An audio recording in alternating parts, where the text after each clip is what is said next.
fact, I'm like broke. The only loot I got is what I just picked up at the bank to take back to school. It belongs to the kids in my class. I'm the treasurer, like legally elected. Yeah, so they won't mind if I loan a small loan to reimburse you. See here. Here. Here's a dime. Here. Okay. Oh, you're doing both shoes, huh? So you ought to get 2 dimes. So altogether, that's 15 cents of enchilada. No, señor, me ha pagado demasiado. Yeah, and almost Mary tied to you, too, you poor little loaf. Hey, what are you doing out here working in all this ice, coal, and slate? Yeah, you probably got like 8 or 9 little brothers and sisters just like you out there working instead of being home getting ready for Santa Claus. Listen, here, you take this for your little brothers. Yeah, you take this for your little sisters, and you take this for your little parents. Now listen, you take the rest of the day off and get that whole shooting match happy by getting ready for a real Merry Christmas, huh? Now, vamos, little caramba, come on. Merry Christmas. Now, I know the kids at school won't say nothing when they find out I gave away a couple of bucks. I don't want to take back what I said because I gave away all the bucks to that poor little tycoon. Ooh, are they going to say something? Like, woe is me.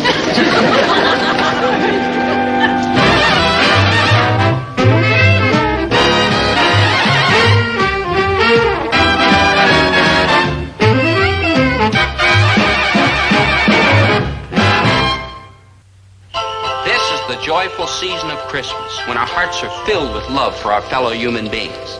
And that means love for my friend Maynard G. Krebs. But sometimes filling your heart with love for Maynard isn't so easy. In fact, it's kind of, well, what it is darn near impossible. Very well, it has been moved and seconded that the money we've contributed to our class fund be spent in a Christmas dance. Mr. Chairman, point of information. Walter Funk. How much money do we have in the fund to spend on the dance? We'll know the exact amount as soon as the treasurer of the Christmas fund gets here. Who's the treasurer? Maynard G. Krebs. And now then... I move we get a new treasurer. Dobie, you appointed Maynard to be treasurer?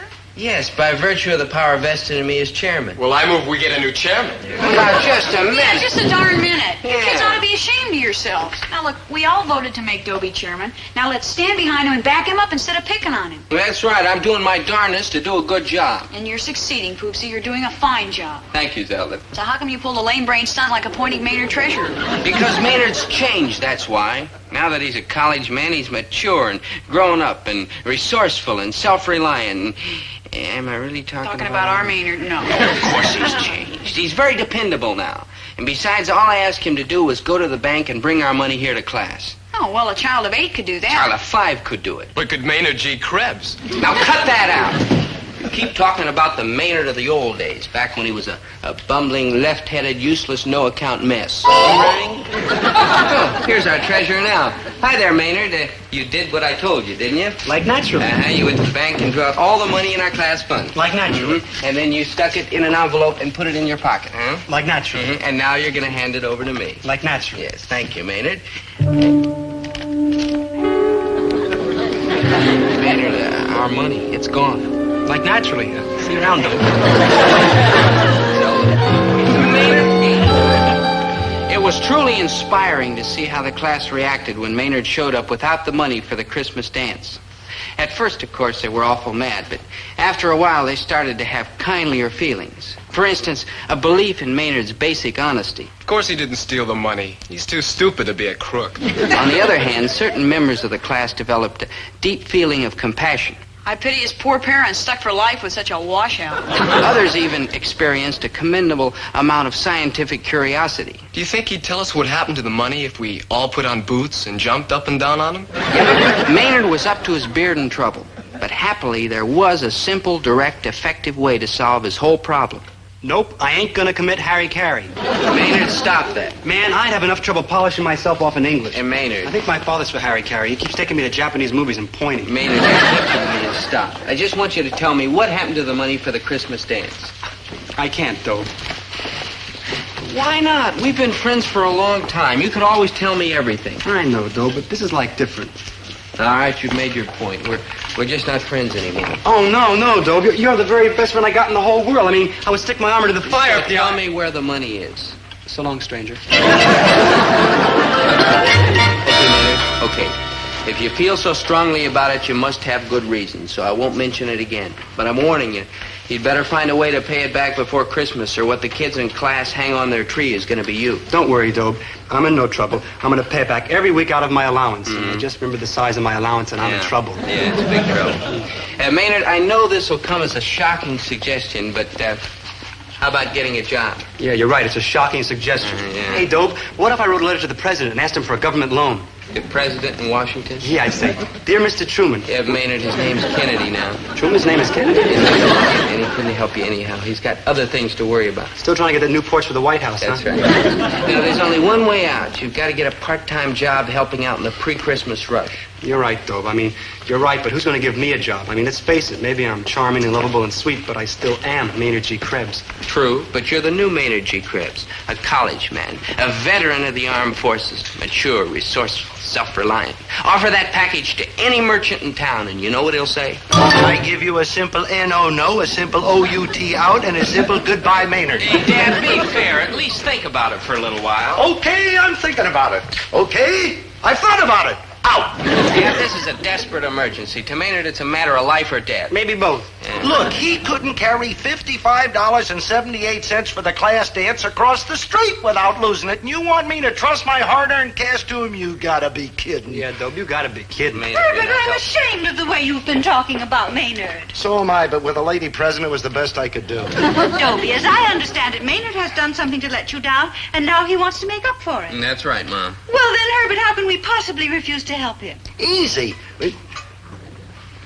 Winnie, I hope you understand what you're letting us in for. It means that Maynard will be here in the store with us, hour after hour, day after day, week after week. I understand that perfectly, and Dobie, isn't there some other way that we can possibly help Maynard? Herbert, you are going to hire the boy. Okay, Winnie, we survived the Depression, 2 fires, cyclone, a flood. I suppose we can survive Maynard G. Krebs. You're hired. Oh, thanks, Dad. You're performing a noble deed. Oh, thank you, your grocery ship, sir. I mean, Never mind. You're one of nature's noblemen. Maynard. You're welcome already. Just be here tomorrow right after school. We'll start you off at 60 cents an hour. 60 cents an hour? What kind of crummy wages do you call that? Maynard. I mean, when do I start getting my fringe benefits and my hospitalization and my coffee? Hey, Maynard. The next day, Maynard began his career as a clerk in the Gillis grocery store. Well, it wasn't exactly a career. It was more like a sentence. Like,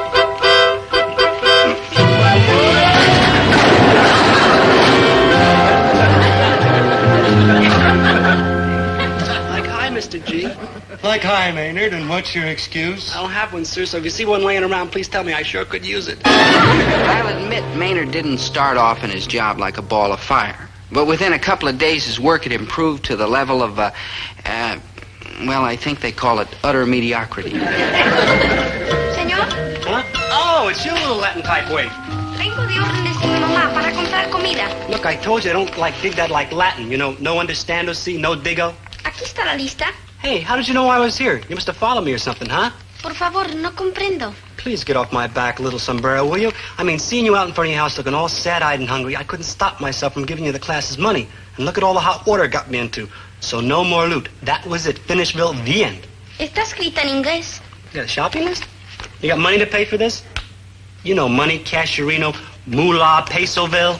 Sí, tengo dinero. Good, because I gotta have cash. I'm working for Herbert T. Gillis, merchant print, who was a fine, decent, honorable man who was also mean and cheap. Looks like Chinese food you got there. 1 dozen eggs. Little did Maynard know. Little did anybody know what he was getting himself into. I mean, staring at him from just around the corner was grim, horrible, terrifying disaster. Let's see, that'll be $11.45. $11.45 out of, $12. $12? That'll just about clean you out. And with Christmas coming and all those, Christmas presents and all that jazz. Here. Remember, this is the last time. I mean, it's going to be no more. I mean, it's going to be like bye-byes, Bill, and it's going to be like adios, huh? Hasta luego, señor. Yeah, and a hasty and bacon to you, kid. Nancy Krebs, you're all heart. Ooh, in big trouble. Maynard, President. Uh-oh. What's my name? Your name is Herbert T. Gillis, and you're a veteran of the WW2. Right! Not J.P. Morgan, not John D. Rockefeller, not the Aga Khan. Just plain, everyday Herbert T. Gillis, your farmer employer. Like foreigner? Right.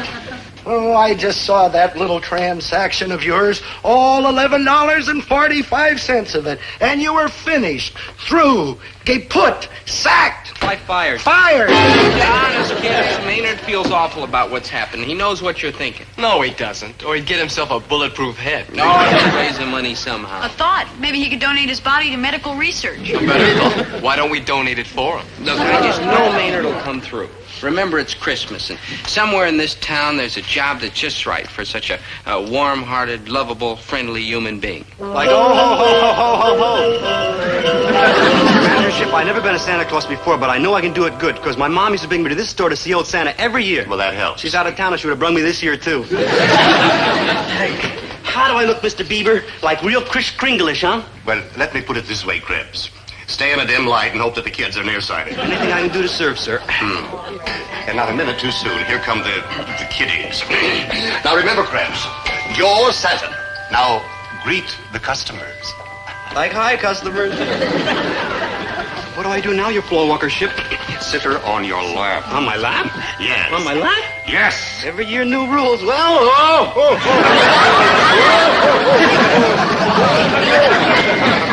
Apologies, madam. He's new here. And it's a cinch he'll never get old here. Little girl, Santa, the little girl. Yes, sir, your carnation ship. Oh, there, little darling. What you got to say to old Santa? She don't talk too good, does she? Come on. Tell old Blubber Belly what you want for Yuletides, Bill. No, I won't tell you anything. You're not for real. That's what my father's been saying for years. But a real Santa Claus I am. You are not. I am, too. You are not. I am, too, and I can prove it. I couldn't do this if I wasn't real, could I?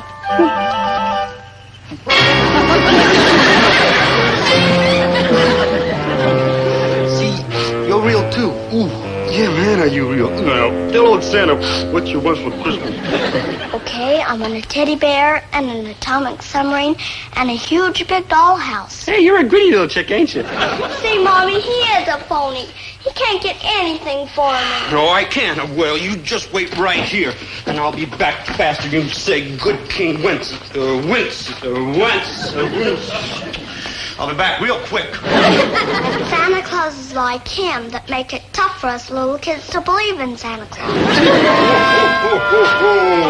Here you are, little doubting Thomas. Here you are.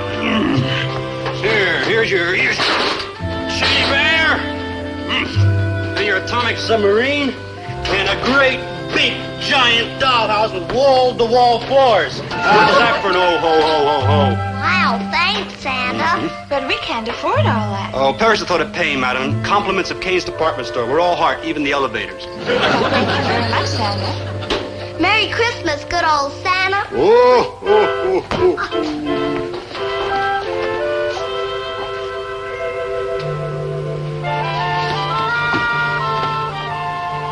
I'm so sorry I said those bad things, Santa. I love you. I do. And like vice versa. I'm getting pretty misty.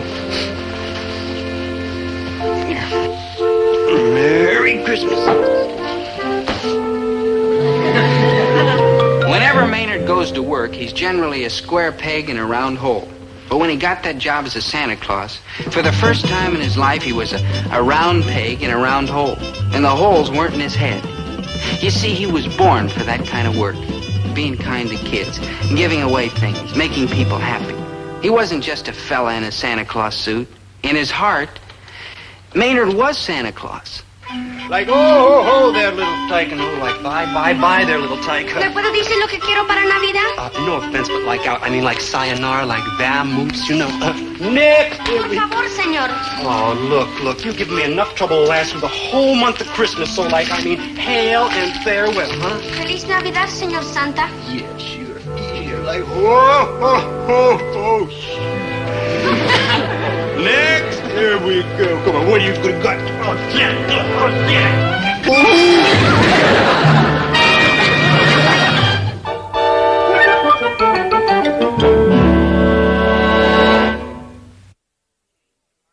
Yes, Kane's department store had a few shaky moments, but Maynard got through that week, and finally the day came when we went down to watch him collect his salary. Shh, here he comes. Now, for Pete's sake, don't tell him we came down here just to check on the money. Like how? You came down to check on the money, huh? Well, don't upset your heads, good buddies. Here it is, and will you please give it to the kids at school for me? You bet. No, Zelda, no. Maynard, you earned this money, and I want you to hand it over to him yourself. Him, Maynard? Me, Maynard? You, Maynard. We trust you, and when we tell the kids at school what you've done, they'll be pleased and proud and Try flabbergasted. Okay, so they'll be flabbergasted, but only at first. They'll get over it. You'll see. Yeah, I'll prove to them that I've changed, and they'll see how I've become reliable and dependable and trustworthy and grown up. Krebs! At closing time, you left your shoes standing between Donder and Blitzen. Sounds like, excuse me, your proprietorship. My feet got like bush. Go get them. The shoes! Like instantly, sir. Like even sooner, sir. Dear, I wondered if I could get transferred to ladies' stylish stouts.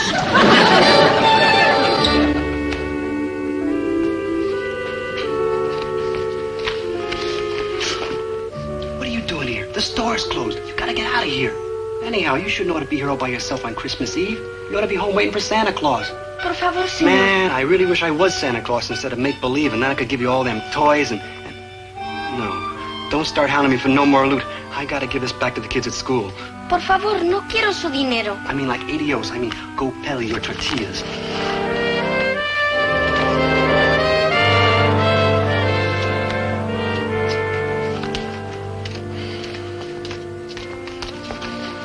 I bet you could use some tortillas now, huh? Here. Ya tenemos. That's all the loot I got, so like cut out now, huh, please? No quiero su dinero. Like adios, vamos, and hasty lumbago. Hasta luego, señor. Doggone it, I wish he'd hurry up. The kids at school. Oh, hi, Maynard. Everything okay? You ready? Well, it all depends how you look at Hey, it. let's get over to the school and you can give the kids their money. There's one thing, though. Boy, I can't wait to see the looks in their faces when you hand it to them. They'll flip. How they gonna have time to flip? They'll be too busy kicking my teeth out. Oh, Maynard, you couldn't. Maynard, you didn't. He did. Kill him. Maynard, where are you? Come on out. We won't hurt you. Maybe you won't. I will. Maynard.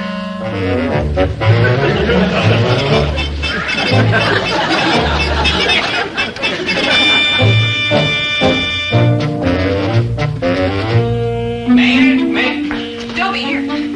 Maynard, where are you? You must have gone that way. No, Dobie, I think he went this way. Wait, let's figure this out logically. To get out of here, which way would a reasonable thinking person go? That way, toward the exit. You're right. Maynard must have gone this way. Right. Hey, Stella, go around there. Hey, There he goes. Hey. Wait. Wait a minute. Dobie. Oh, wait.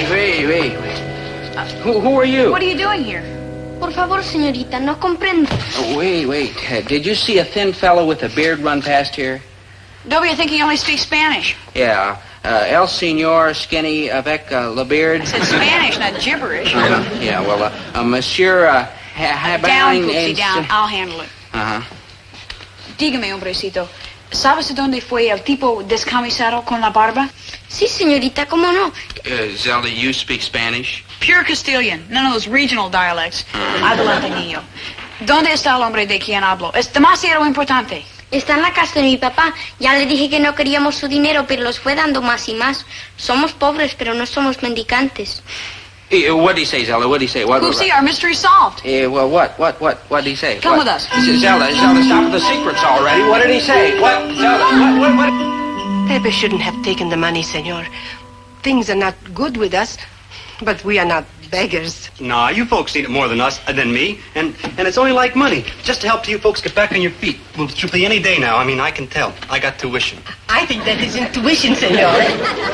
You are very kind, senor, but we cannot keep the money. Yes, you can, ma'am. Oh, Dobie, It's all right, Maynard. I understand. This is my friend Dobie Gillis, the best friend a fella could have. He would swim across Eckhart Lake Yeah, for me. not now, Maynard. This is Zelda Gilroy. She's a friend of Maynard's, too. To be considered a friend of Maynard's is a real privilege. Me? Oh, come now. You, mister. You see, we are not wealthy people, but we have enough to celebrate the festivities in the fashion to which we are accustomed. Miren. This is our piñata. It hangs in our home for 9 days before Christmas, filled with candy and cookies and presents for the children, eh? When the celebration comes to an end, we play little game. The children are blindfolded, and with these long sticks, bang, bang, bang, the children try to break the piñata and win for themselves all the presents that are inside. Man, you get presents for breaking things? Where do I sign up to get in this family? I'd be loaded. So here is the money, senor. You must take it back. And no, senora, it's yours. Merry Christmas. Nana, senora, we won't miss the money. All we were going to spend it on was an old school dance anyhow. But it is good for people to dance. Back home in Mexico, we love to dance so much that we make our own music. I beg of you, senor, take back the... Senora, I'm a very stubborn caballero. I don't hear a word you say. Hey, we've got to go. Yeah. Come on, Zelda, Maynard. From all of us, a Merry Christmas to all of you. Tasty lumbago. And a Merry Christmas to you, Senor Santa.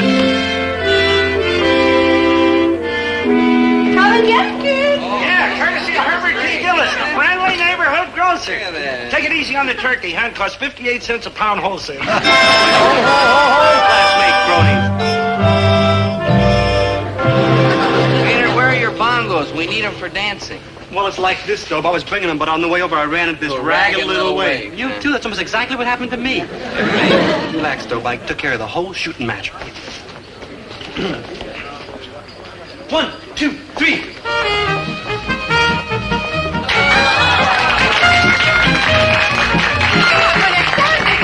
Buenas tardes, senor. Buenas tardes, senor Pepe. You would not take back the money, so perhaps we can express our great gratitude to you with these gifts. The piñata with the presents for the children in it. Ponla ya. And the music, which will tell you what is in our hearts. Thank you, senora. Senorita Zelda, may I have this dance? You bet your boots, muchacho. Hey, this is going to turn out all right after all. Senor Weenie, may I have these there? You bet your serape, muchacho.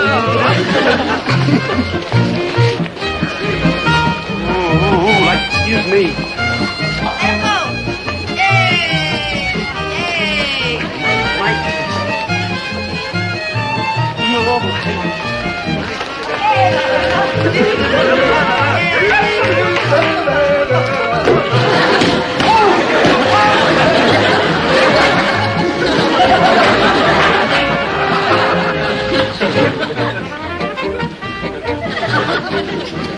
Arlene Francis, I presume.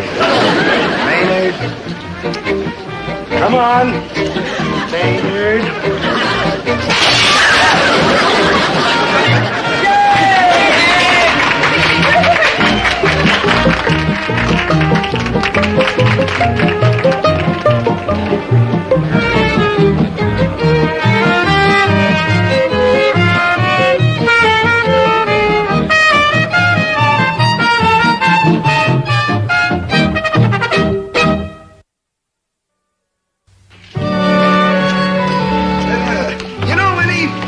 Maynard is a soft, warm-hearted boy. I'm glad you've changed your opinion of him. Who changed their opinion? He is a soft, warm-hearted boy who's a dimwit. Oh.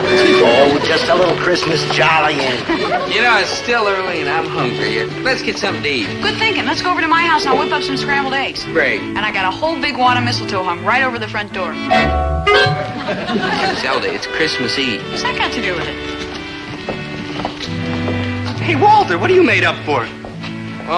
I gotta be Santa Claus for my sister's kids, doggone it. Doggone it, what kind of talk is that? Being a Santa Claus is an honor. Don't take it lightly, my good man. You call yourself a Santa Claus? Like, huh? Stick out that tummy, fluff up that beard, practice those oh-ho-hos. Oh-ho-ho! Oh, that's pathetic. Let's go. Oh-ho-ho! Oh-ho-ho! Again, put your stomach into it. Oh-ho-ho!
he'll fly. Jimmy crack corn and I don't care. Jimmy crack corn and I don't care. Jimmy crack corn and I don't care. The master's gone away. One day he rode around the farm. Proceed, Miss Forbes. And so we see that in the new nations all over the world, there is a deep and growing interest in the political affairs among young people, while we are content to remain asleep, apathetic, disinterested, and even lackadaisical. You'll forgive the interruption, my young scholars, and I use the term with my usual devil-may-care abandon. But despite appearances to the contrary, this is still a class in political science, not a jam session featuring the Kingston Trio. Like where? Mr. Krabs. Ooh, my people have landed. Some cat said so. I heard him. I'm the cat who mentioned them, Mr. Krabs. Oh, thank you, your cap and gown ship, sir. I mean, sir, you're like a real human being. Mr. Krabs. And that ain't easy, considering you're a teacher.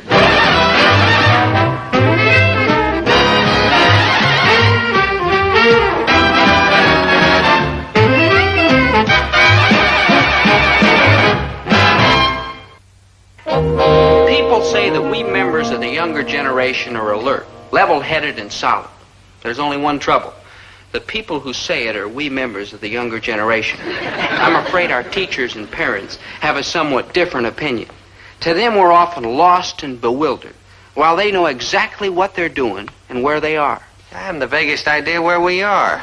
Miss Forbes had just finished her report. Oh, yes. Now it all comes back to me, I'm afraid. All right. Was anyone in this class paying enough attention to tell me what she was talking about? Certainly, Mr. Pomper. The delightful Miss Forbes was explaining how college kids in other countries take an interest in politics and current events and all like that. Amazing, Miss Forbes. Somebody out there was listening. But of course, when Ursula Forbes speaks, Dobie Gillis listens. May I comment, Miss Forbes, that it was a most fascinating report. Why, thank you. And so beautifully expressed. How sweet of you to say so. How wonderful of you to be you. How charming you are. How lovely you are. How ridiculous to call this a class. Eh, Mr. Gillis? Yes, sir. Now listen, all of you. We are here to discuss important thoughts and principles, not to listen to the wailing of some off-key ballad singers. The locker rooms are filled with the sound of music. You can't throw a rock around here without hitting a guitar player. That's the best idea I've had all day. Mr. Pomfret, no offense, but what's wrong with folks singing folk songs? There's nothing wrong with it, Mr. Gillis, provided the right folks are doing the singing. Now, these tunes were created by honest working people who sang them to make their work go easier.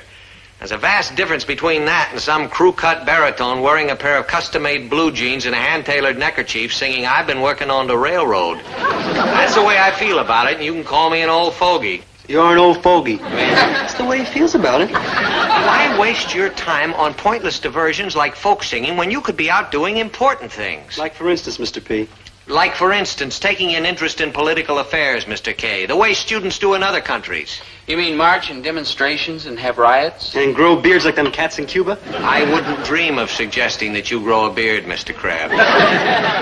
Why, do you people realize that next week we are having a campus election to select one of you for the student council, and so far nobody's even bothered to get nominated? But that's shocking.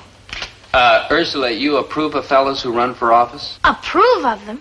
Why, I think that entering politics is the finest, noblest, most wonderful thing a boy can do. Gee, when I see a fellow who feels as I do about such things, I want to throw my arms around him and hug him and kiss him and kiss him and hug him. Mr. Pomfret, I've decided to declare myself a candidate for student council. Yeah, how'd you know what I was going to say? American know-how, Mr. Gillis.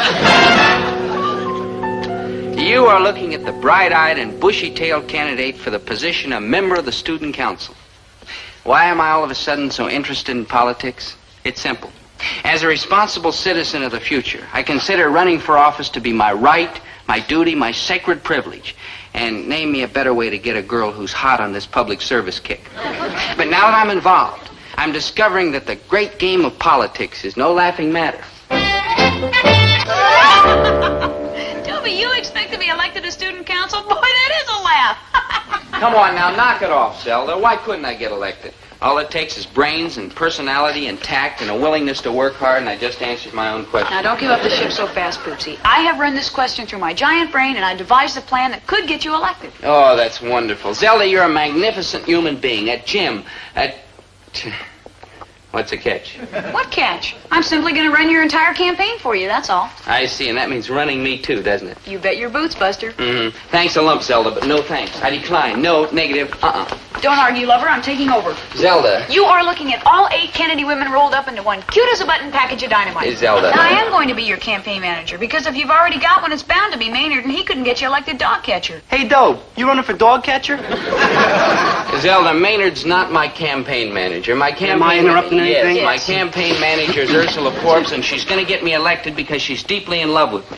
In love with you? Oh, come now. Oh, come now. Maynard, you're supposed to be on my side. Dobie, mark my words. Inside of 24 hours, you'll be begging me to take over your campaign. Oh, yeah? Oh, yeah. And I'll tell you why. Ursula Forbes is the prettiest girl in the class with a gorgeous face and a stunning figure, right? Right, so? So with all that, what does she need with a schnook like you? No offense. See you around, Buster. Well, you're an absolute cinch to be elected, Dobie Dumplin. You're charming and lovable and honest, and I just found out that you're the only candidate. Well, that does help. Wrong, Gillis, baby, wrong. I, Chatsworth Osborne Jr., have decided to throw my chapeau into the ring and run against you, Dobie-Doo. Chatsworth, I don't get this. I mean, why would a blue-blooded, aristocratic, rich millionaire like you want to run for an unimportant little student body office? I doubt that your breed would understand, Gillis, baby, but I'm a candidate because of what is called noblesse oblige. Watch that kind of talk, Chatsy, the lady president. Noblesse oblige, my unilingual bumpkin, means simply that noble rank requires noble conduct. That's French. Flake off, Chatsy, that's English. Oh, hush up, you low-born person. You are a perfect example of why we members of the upper class must enter the grimy arena of politics to keep power out of the hands of the hoi polloi. Don't look at me, Chatsworth. I don't dig that Hawaiian food. Chatsworth, I'll admit you're a superior fellow. And that's why you're going to lose the election. People don't vote for superior people. They vote for people like themselves. Plain, ordinary, down to earth. In short, me. Your point is well taken, Dobie-Doo, well taken. And if it were just superior me running for office, I would probably lose to inferior you. But it's not just superior me. Somebody else is running with you? Troubadours! Here, Dobie-Doo, is my secret weapon. Gather round, good people, gather round. Hi, welcome, music lovers. I am Chatsworth Osborne Jr., candidate for the Student Council. And for my first number, I shall sing Just an Echo. And 1 and 2. Just an echo Ooh, ooh. in the valley, Ooh, ooh. but it brings back sweet memories of You.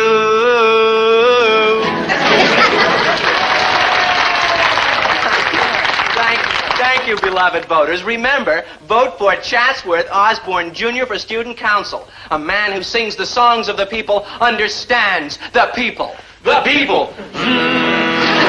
Chatsworth, I bet you haven't got the nerve to tell the voters what platform you're running on. Well, candidate Gillis, what platform are you running on, pray tell? Pray tell. A real platform. Fellow students, the issues facing the student body of this school are many and varied. First of all, what's to be done about the deplorable trash collection system on our campus? Hey, Chatsworth, give us another song. But what about the issues? What about more music? When the people command, I obey. He obeys. Hey, look, I'm not finished. Yes, you are. Yes, you are. Now cut that out.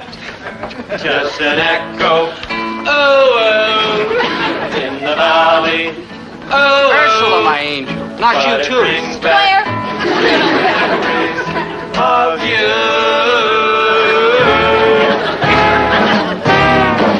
Yep, this is it. Innsville, Finis, the end of the brief but miserable political career of Dobie Gillis. I mean, I don't mind getting walloped in a fair scrap, but how could I fight Chatsworth's low, mean, sneaky, underhanded tricks? By cooking up low, mean, sneaky, underhanded tricks of your own. That's out of the question. I'm not that kind of a fella. True, but I'm that kind of a girl. She's right, though. She's pretty low, mean, and sneaky. True. Like the lowest. Maynard. Like the meanest. Maynard. Like the sneakiest.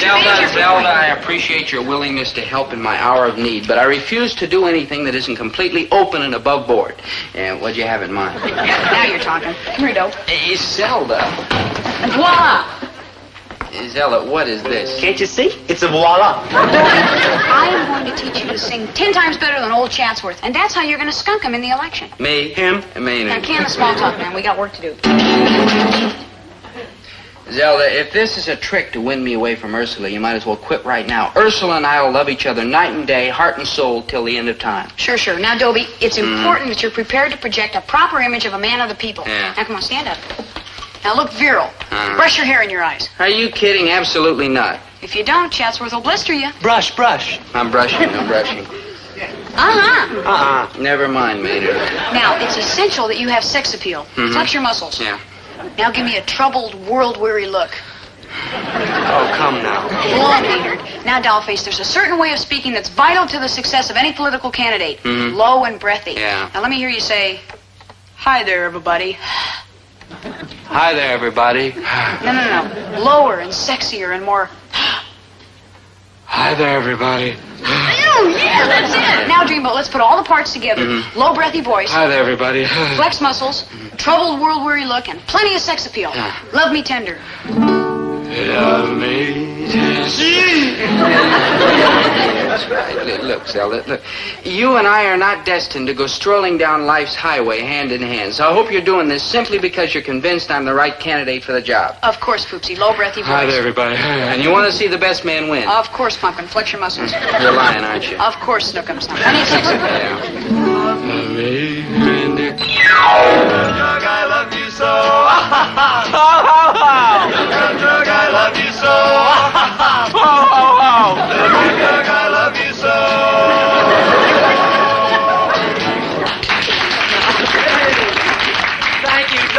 Thank you, my loyal followers. Now, I could discuss, and brilliantly, of course, the issues in tomorrow's election, as my late, unlamented opponent sought to do, but why interrupt our fun and games for trivialities? Trivialities? So since the winner is a foregone conclusion, let the merrymaking continue undiminished. Hold it, members of the electorate. Yeah, hold it to electrical task. Now, don't tell me you're going to vote for Chatsworth Osborne Jr. without even bothering to hear what his opponent has to say. Yeah, that's exactly what we're saying. You hear, my fair campaigner? The people have spoken. They want no pompous phrase maker, rather someone they understand.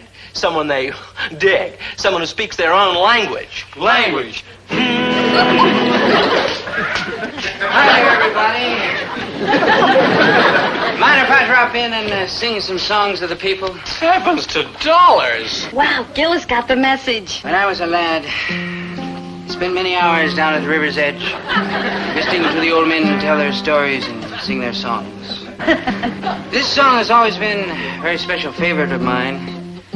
We've added some words which I think makes it even more important during this election. The name's Dobie Gillis. The name's Dobie Gillis. And I'm here to say. And I'm here to say. I hope you'll elect me. I hope you'll elect me. Come election day. Come election day. Just plain Dobie Gillis. Just plain Dobie Gillis. No rich millionaire. When I'm in office. But when I'm in office. I'll treat you all square. I'll treat you all square. Everybody sing, there's two things I care for. There's two things I care for. And here's what they are. And here's what they are. To do me some singing. To do me some singing. And strum my guitar. And strum my guitar. Everybody say if you like singing.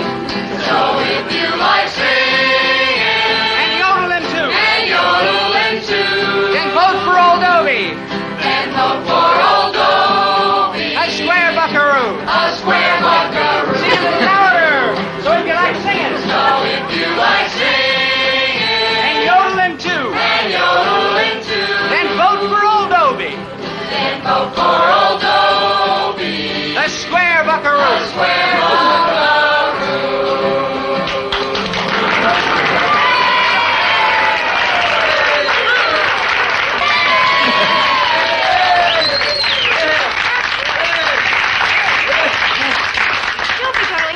Divine. Zelda. You see, now lower and breathier. Zelda. Better. You see, Poopsie, how well my idea, I repeat, my idea worked? Dobe, you're a great American like Christopher Columbus or Mahatma Gandhi. I'm merely one of the people. Or King Henry VIII or Jack Parr. I'm merely one of the people with a low, breathy voice, flexed muscles, a troubled, world-weary look, and lots of sex appeal, just like you all. So elect me already.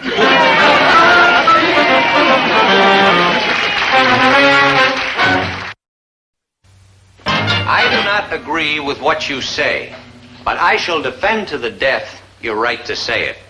That was the famous French philosopher Voltaire. Now hear the underpaid American teacher Pomfret.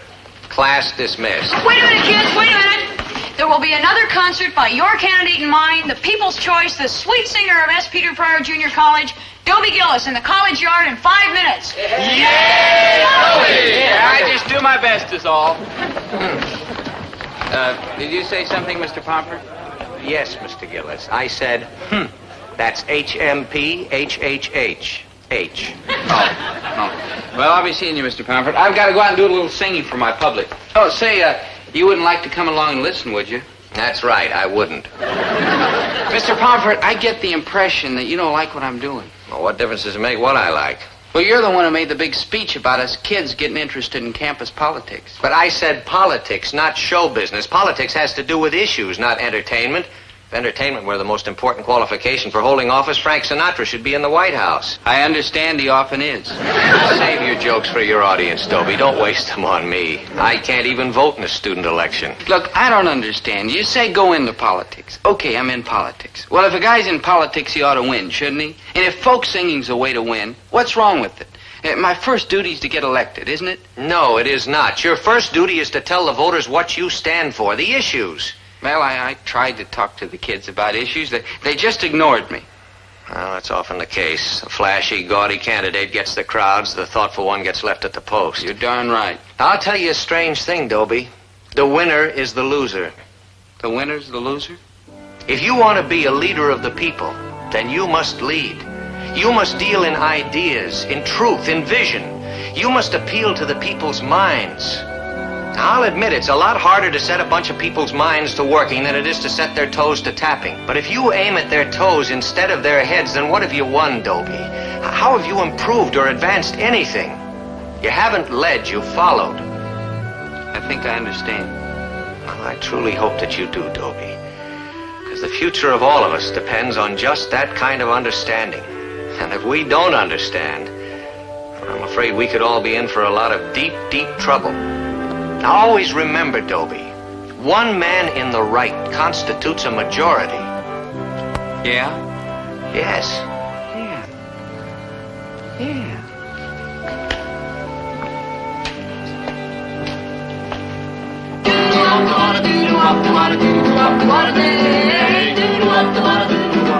Here he is, ladies and gentlemen, the leader of the people, that low, breathy voice, Dobie Gillis.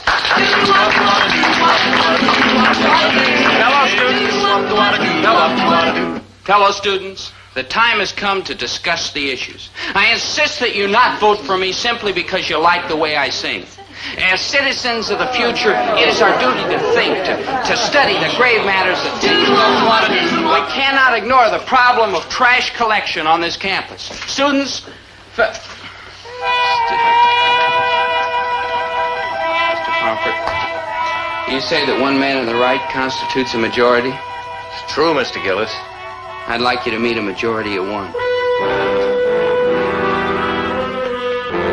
Say goodbye to me. Get along home. Cindy, get along home. Cindy, get along home.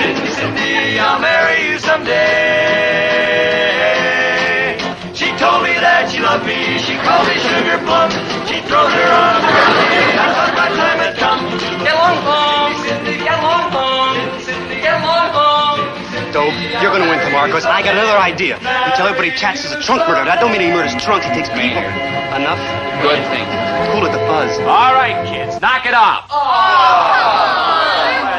I said knock it off. Were you addressing me, officer? Do you have a permit for this here clam bake? No, sir, but they always let us play here all day long. All day long is different, but it's nighttime now and the neighbors are complaining. Chadsworth, don't let that music hater scare you. Oh, knock that off, girlie. I happen to be a pretty fair singer myself. Oh, come on. All right, I'll show you. Just listen. Give me the key of C, Sonny, and that's an order. When Irish hearts are happy, all the world seems bright and gay. And when Irish eyes are smiling,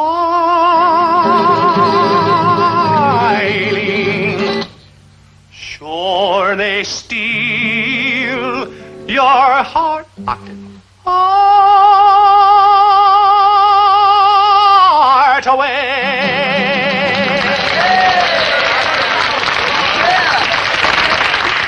That last note, wow!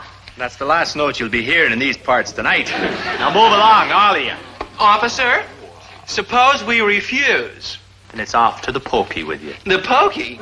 Bread and waters, Bill. We're moving. Stay where you are, Chatsworth. This is a free country, and as a citizen, you've got a right to be heard. Says who? Says the Constitution of the United States. That's who says. It guarantees us liberty and freedom of speech and assembly. I'm quite sure that it does, Gillis, baby, but let's forget it for the time being, shall we? Okay, let's move along there, okay, gang? Just stand your ground, Chatsworth. I may not agree with what you say, but I will defend to the death your right to say it. Now look here, Let him send you to jail, Chatsworth. I'll be there, too, sharing your ball and chain. Ball and chain? What an unimaginative haberdasher. Be firm, Chatsworth. Thanks loads, Gillis, baby, but no thanks. When Osborne goes to jail, it'll be for something he believes in, like cheating on his income tax. All right, the rest of you now, move along. No, stay where you are. We're with you, Dobie, but we need a leader, don't we? Yeah! I accept the nomination. Nomination.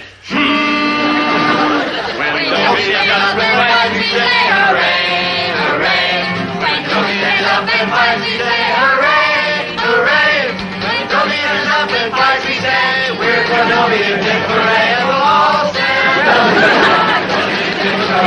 Fellas, wait a minute. Dobie gets up and fights, we say hooray, hooray. Dobie gets up and fights, we say hooray. Stone walls do not a prison make, nor iron bars a cage.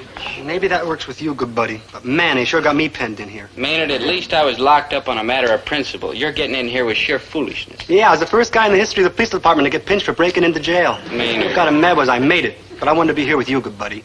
You sure they haven't beat you with a rubber hose yet? Positive, Maynard. Oh, Dobie, my poor lamb, you look horrible. What have they done to you? Zeld, it's me. Maynard. Oh, my poor ex-convict. Zelda, don't use did you say ex-convict? Oh, yes, you're a free man. Maynard, too. The kids at school put in all their nickels and dimes and quarters to raise bail for you. Poopsie, you're a hero. Me? Him? Maynard. Listen, they all came to march you home. Gee, that's wonderful of her. Guard, come release these prisoners at once.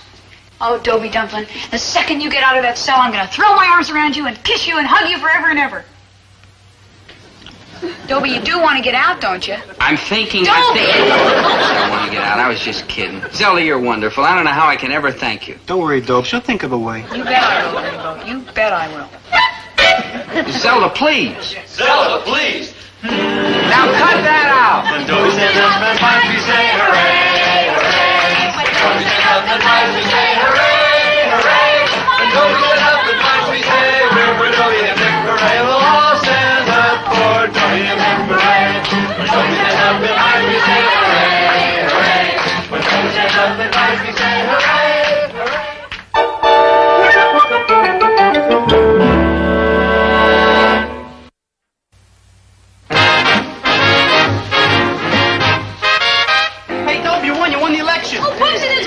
Congratulations, Dobie. I hope you mean it, sir, because I won on the issues alone. Alone. That's right, Mr. Pomfret. That's right, Mr. Pomfret. Maynard. Yeah, well, seeing as how you campaigned and won entirely on the issues, Yes, sir? Yes, sir. I see nothing wrong with having a little music to celebrate. D7, please. There are smiles that make us happy. There are smiles that make us blue. There are smiles that steal away the teardrops as the sunbeams steal away the dew. There are smiles that have a tender meaning.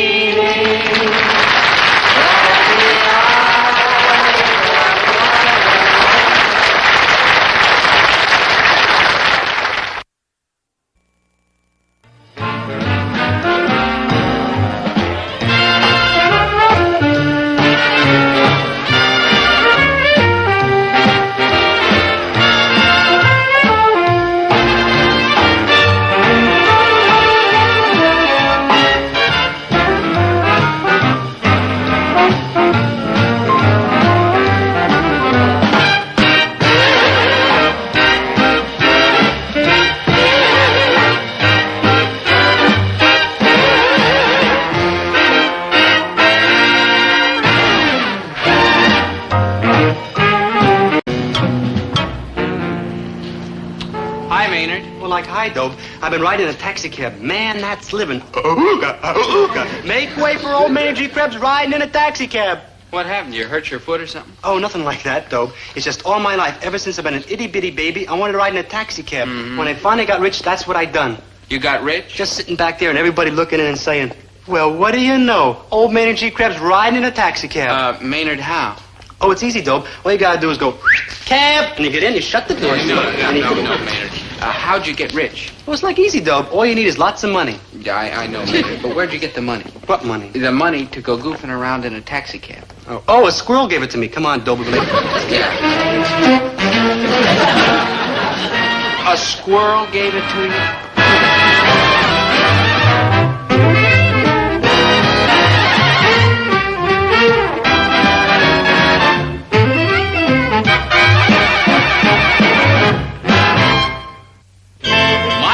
Maynard G. Krebs has come up with quite a few Lulus in his day.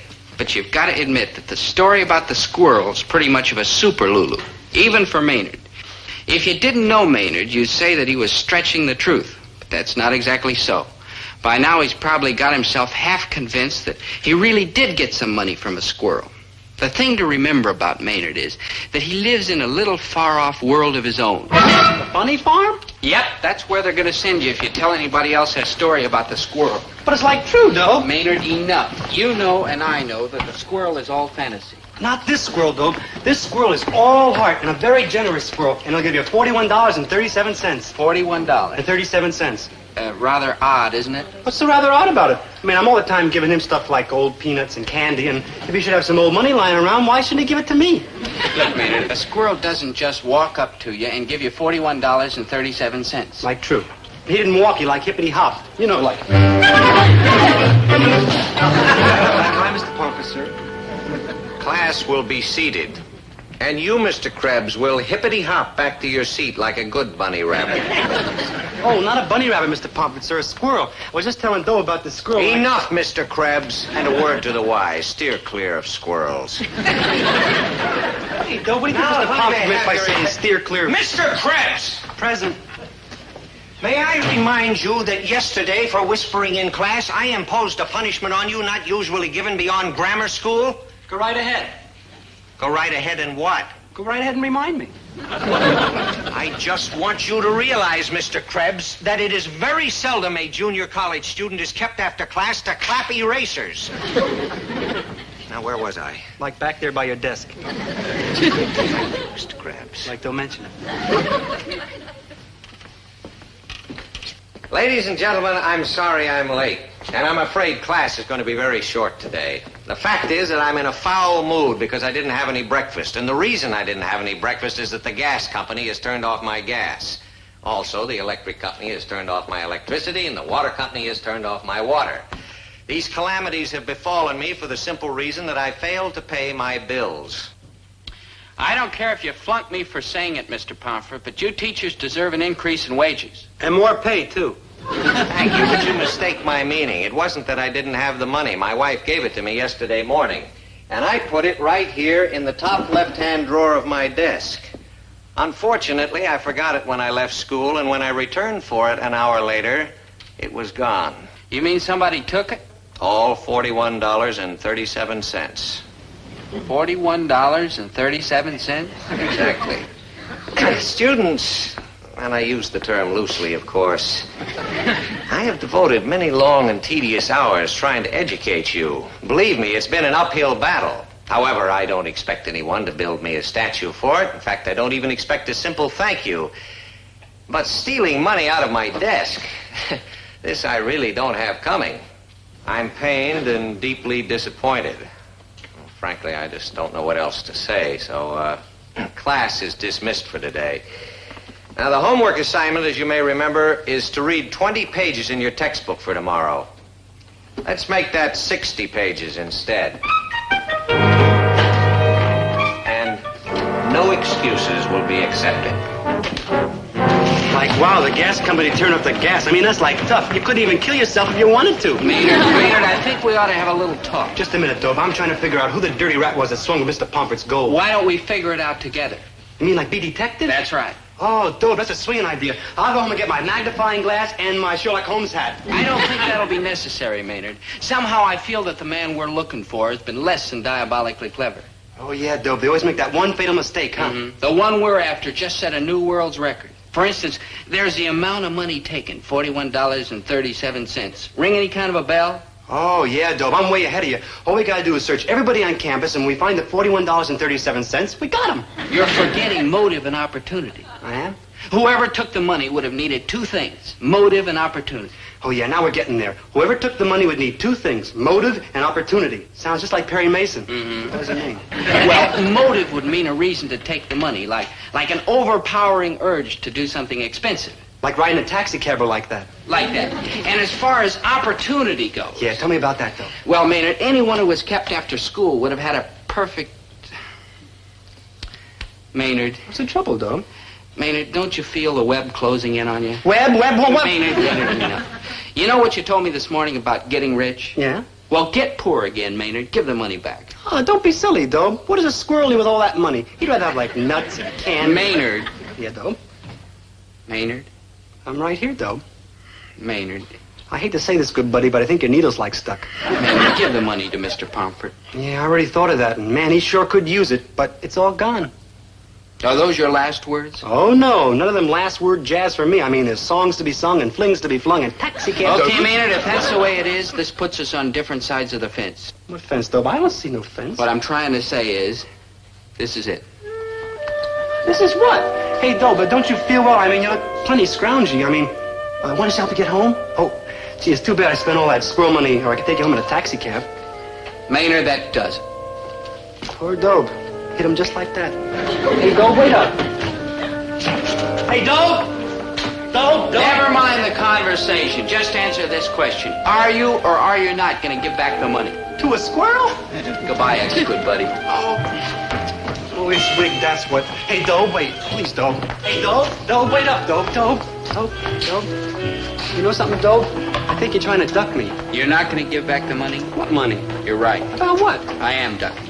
Like, wow. Ooh, man, you busted through the sound barrier. I mean, you're in orbit. I mean, you're gone. I mean, talk to me, good buddy. I mean, say anything. Something. I mean, just nod.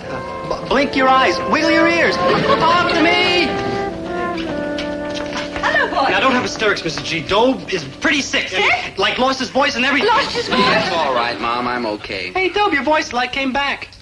What's this all about? Would you kindly tell Maynard that there's nothing wrong with my voice? I'm just not talking to him anymore, that's all. I think he's like delirious. And I'm not delirious either. I see. You boys have had a quarrel. Dad, I got to talk to you for a minute. Sure thing, son. I don't know, Mrs. G. All of a sudden he just flipped. But don't you worry. It's times like this when a fella needs his good buddy the most, and I'm sticking by old Dobe.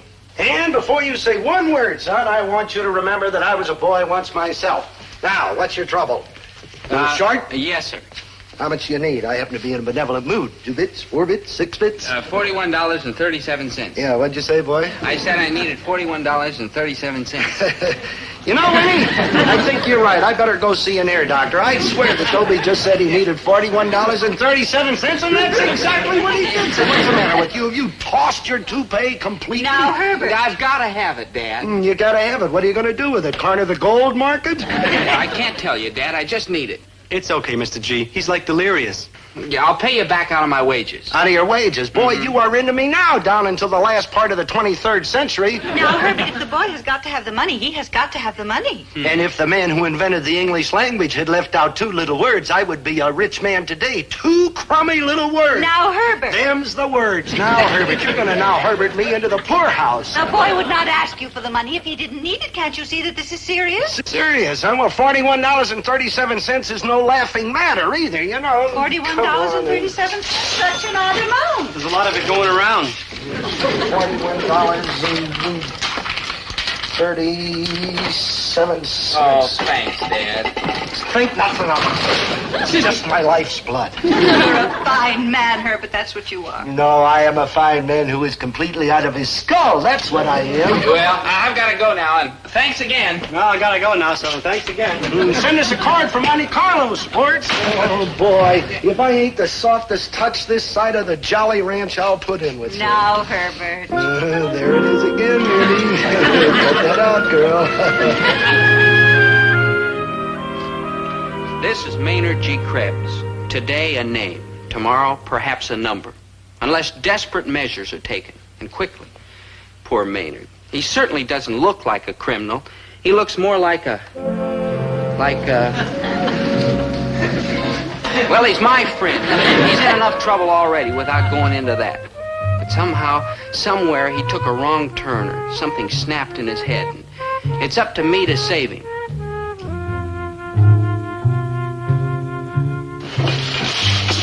Hey, Doe, what are you doing? I'm going to put the money back in Mr. Pomfret's desk. Oh, what money? $41.37. Oh, how come? Shh, quiet. Hold it! Dobie! Oh, hi, Mr. Pomfret. I was just... You? Look, you got it wrong, Mr. Pomfret. Yeah, you got it wrong, Mr. Pomfret. Exactly $41.37. Oh, now, just a minute, Mr. Pomfret. I didn't take that money. Yeah, he didn't take that money. No. Well, then why are you returning it? Yeah, why are you returning it? I mean, Doe, if you got an answer, now's a good time to come up with it. I'm waiting. Yeah, well, like waiting. Mr. Pomfret. Mr. Pomfret, I didn't take that money, but I know who did. See? I knew he had an answer. He didn't take that money, but he knows who did. Come on, tell us, good buddy. Come on. Why don't you tell us, Maynard? Dobie, you can't possibly be accusing Maynard of taking that money. I'm not saying I am, and I'm not saying I'm not. What are you saying? I'm not saying. For shame, Dobie. Yeah, like for shame. Now, I admit I don't understand what could possibly have come over you to make you steal that money, a fine, decent boy like you. But you have done it. Now, isn't that bad enough, Dobie? Isn't stealing disgraceful enough? Do you have to lie, too? But, Mr. Pomfret... It's such a pathetic lie, accusing Maynard. Well, we all know that he's, Different? Yeah, different. Different. But underneath that shabby exterior, there beats the pure and simple heart of a child. For shame, Dobie. But, Mr. Pomfret... Now, Dobie, you've made restitution. And as far as I'm concerned, the case is closed. But I'm innocent, I tell you, innocent. Life goes double for me. I tell you, I didn't take the $41.37. So go be a big hero. See what it gets you. Mr. Pomfret thinks I stole his money. I owe my dad $41.37, hard labor. And my mother keeps looking at me like she expects me to elope or something. President Kennedy said things were going to get worse before they got better.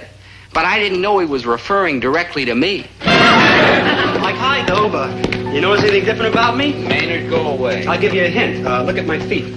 Look, I'm not wearing sneakers anymore. I'm wearing shoes with real hard toes on them. My old army shoes. You want to know why? No. Here's why.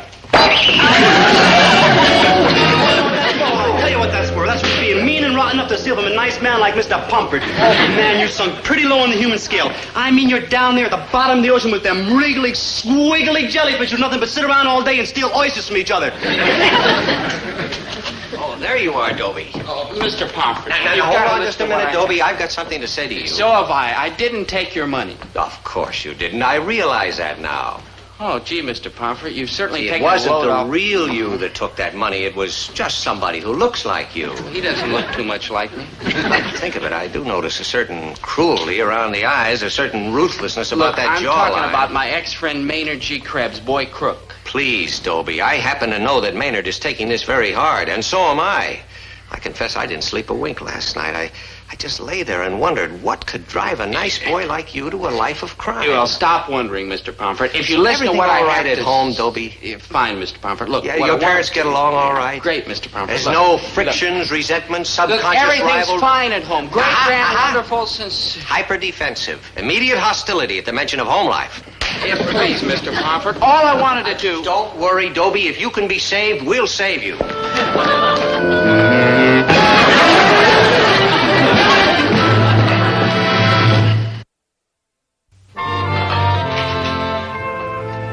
Beautiful, Mr. Gillis. Beautiful. Yeah, say, that is kind of aesthetic-like. Hey, Pomfret, I want to talk to you. Well, that makes it unanimous, Look, Mr. Gillis. what are you teaching that kid of mine up there at the college? Crap shooting, roulette, or what? He's in here a few minutes ago and nixed me for $41. Now, listen, Pomp, and 37 cents. I want my boy to get a good education, Now, but hold after it all, a minute, I Mr. am not Gillis. made of money. Hold it a minute. Before you continue with this sound and fury signifying nothing, I have one or two things to say to you. Start talking, it is your nickel. Now, in the first place, although you might consider yourself a diamond in the rough, my own evaluation is of a somewhat lower order. Would you mind breaking that down into simple United States? I'd be delighted. In simple United States, Mr. Gillis, I consider you a loudmouth blowhard. And I consider you are looking for a knuckle sandwich, Chauncey. Well, if you wish to resort to the physical after I am finished, I shall be delighted to accommodate you.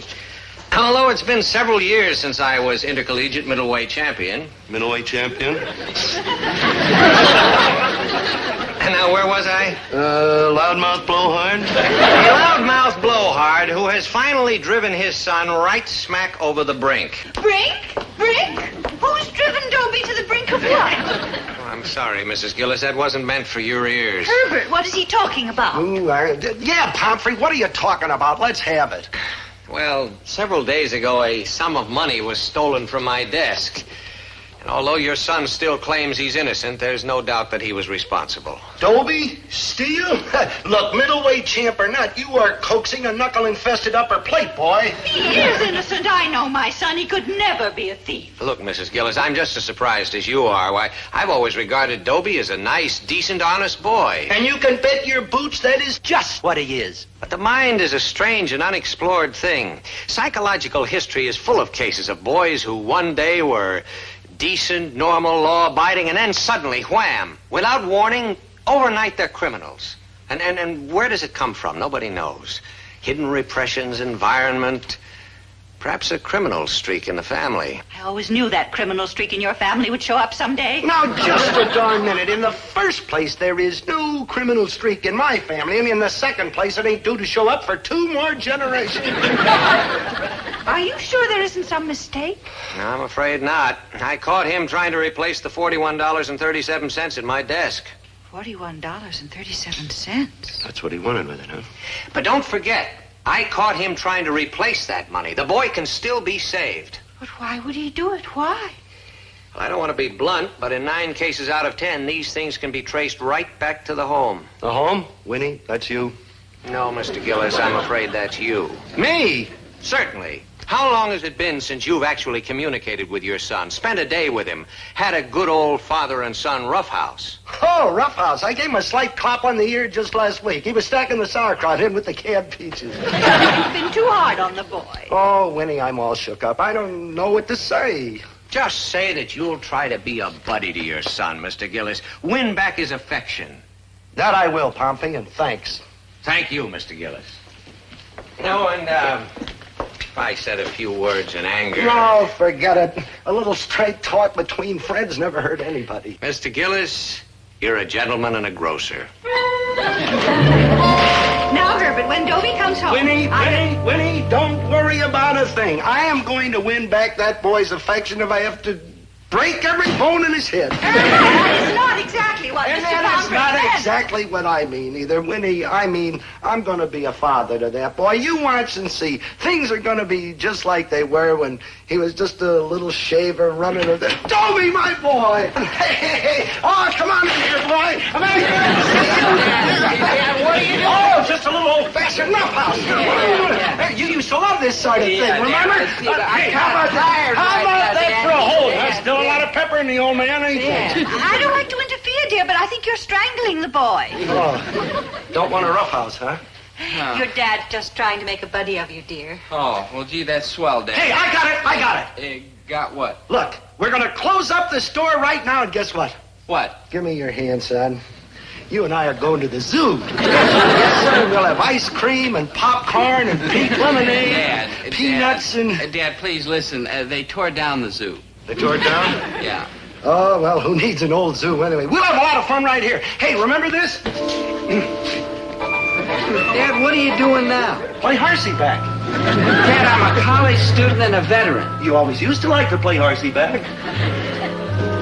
Mom, what's the matter with Dad? He's just trying to win your affection, dear. Now, I guess I'm just a failure as a father, that's all. Oh, no, Dad, honest. I wouldn't call you a failure. A fizzle, maybe, but not a failure. Well, I'm not giving up. See, you and I are going to be buddies or else. Now, hey, I got a great idea. Come on, Dobe. Let's you and I go out in the alley, huh? We'll play a little stickball. I'll show you how old Babe Ruth Herbert T. Gillis used to step up.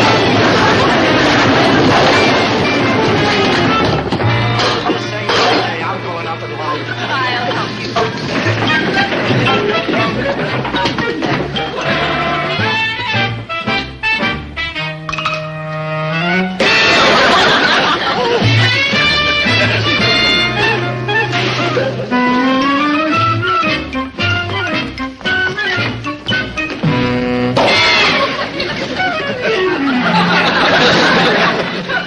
You wearing shin guards? Yeah.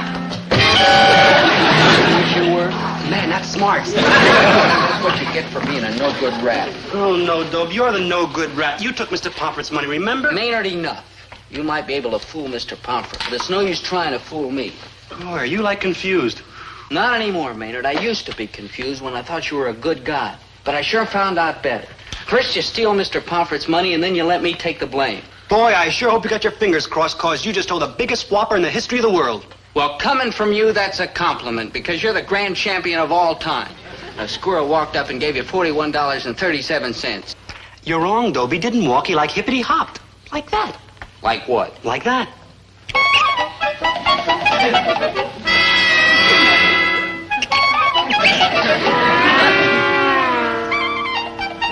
See, Dobie hardly walks at all. Maynard, look. Maynard, I get it now. The squirrel took it. Took what? Mr. Pomfret's money. Oh, no, Dobie, you're like confused again. You're the one who took Mr. Pomfret. Maynard! Now look what you've done. You scared the squirrel away. Hey, look, Dobie's heading for that hollow tree. Maynard, forget the squirrel. Don't you know why I put that money back in the drawer? Because I thought you stole it and I wanted to protect you. You did that for me, good buddy? Yeah. Oh, man, you're all heart. There's only one thing. What? This. What's that for? For thinking I stole the money in the first place. No, there goes Mr. Pomfret. Come on. Yeah. Come on, Mr. Pomfret. You'll see. Well, I certainly hope I owe you an apology, Dobie, but I must say, is this the place? Yeah, just like reach in. Yeah. Well, don't seem to, wait a minute. See? But this is yesterday's assignment sheet. And last week's, and... Holy mackerel. What's the matter, Mr. Pomfret? It's my wife's anniversary card, 3 weeks late. No wonder she's been feeding me beans. Well, Mr. Pomfret, aren't you a little ashamed?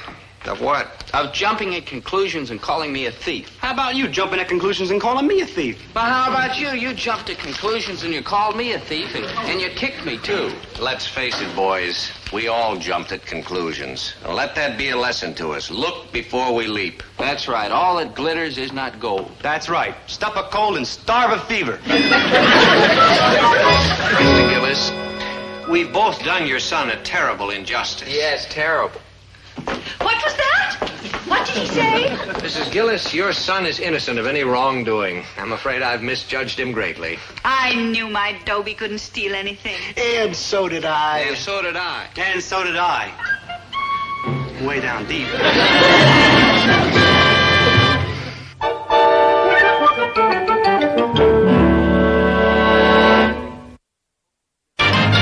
Dope, can you lend me a quarter? Oh, yeah, sure. I thought I had a quarter here. Nope. All I got's $1, and I need that for the streetcar, unless you can get it changed. Gee, I don't know, Dope. The student store's closed. Oh, wait a minute. I got like an idea now. Wait a minute. Irving? Hi. Can you get me change, Irving, please? Come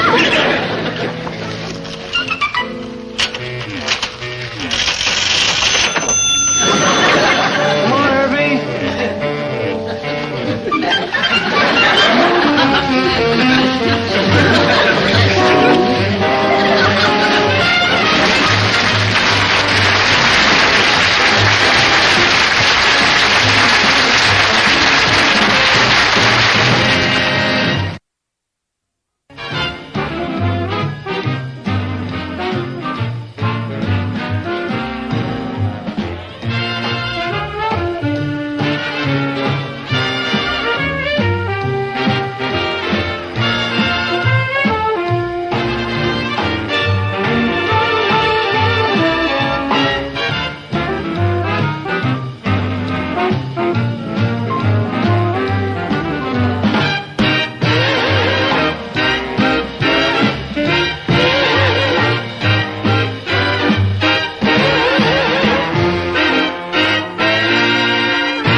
you found me. Don't talk to me, you low-down rat. Maynard. I just figured it out, and you've been hiding from me, and you ought to be, like, ashamed. I mean, I got feelings. I'm a human person. Maynard, I wasn't really trying to avoid you. I Honest, trusted you, and you snuck away. Why would you commit such a hateful crime with such a sweet, lovable kid?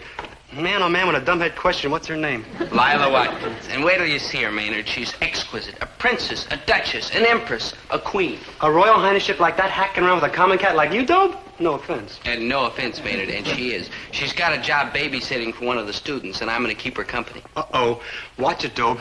She's trying to pull something sneaky. Anybody who's old enough to be a student don't have to be sat with by no babysitter.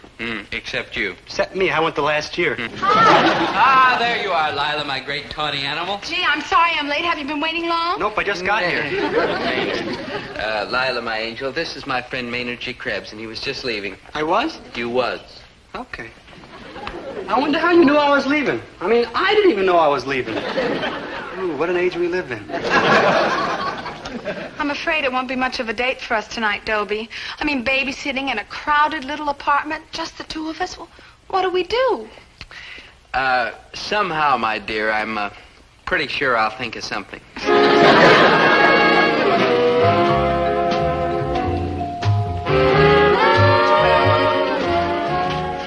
I'm sitting for a family named Brankowski. Brankowski? So that's got to be Truck Horse Brankowski, the football player. I see him every day at practice. I'm the assistant manager of the team, you know. Oh, goodness, how exciting. You must tell me all about it. Oh, I shall. The very moment the baby's quiet and we're alone. About time you kids got here. Me and the little woman, we got a class over to the night school.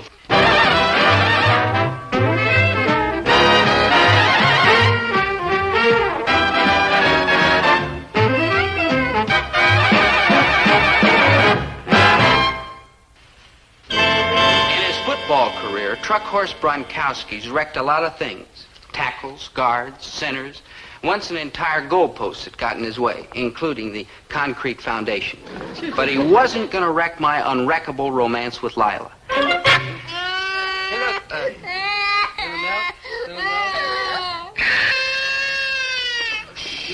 Here, what?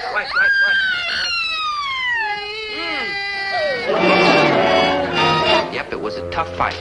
And I've got the limp and the laundry bills to prove it. But at last the battle was over. The entire junior varsity was asleep. And I settled down to enjoy the fruits of my hard-earned victory.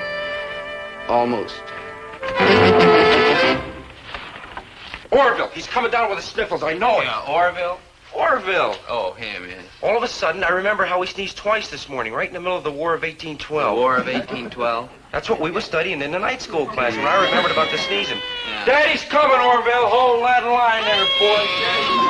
I may vote to have football declared un-American. Fuck that sniffling, teammate. Daddy will fix whatever hurts. Where does it hurt, Pumpkin? Oh, for Pete's sakes, Bronk, what got into you? You barreled out of that classroom like it was 4th down and goal to go. I couldn't help it, Ethel. I got to thinking about Orville. Oh, Bronk is a big worrier. Bronk is a big mystery. Look how pale my poor little rookie looks. Rock on back, Orville, baby. Bronk, Daddy's that here. isn't Orville, it's Sherwin. Oh.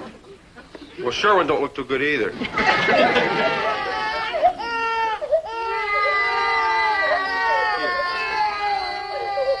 Hiya there. See, the way he babies those kids, they think he's their mother. Hey, come on, Bronk. Bronk, we gotta get back to class. Yeah. Bronk, we gotta get back to class. Oh, I can't, Ethel. Not when Orville, or is it Sherwin is maybe coming down with something? Okay. Now, we won't go back to class tonight, but you know it's going to get you into a lot of trouble. Well, what kind of trouble can a man get into by being kind to his kids? Well, plenty.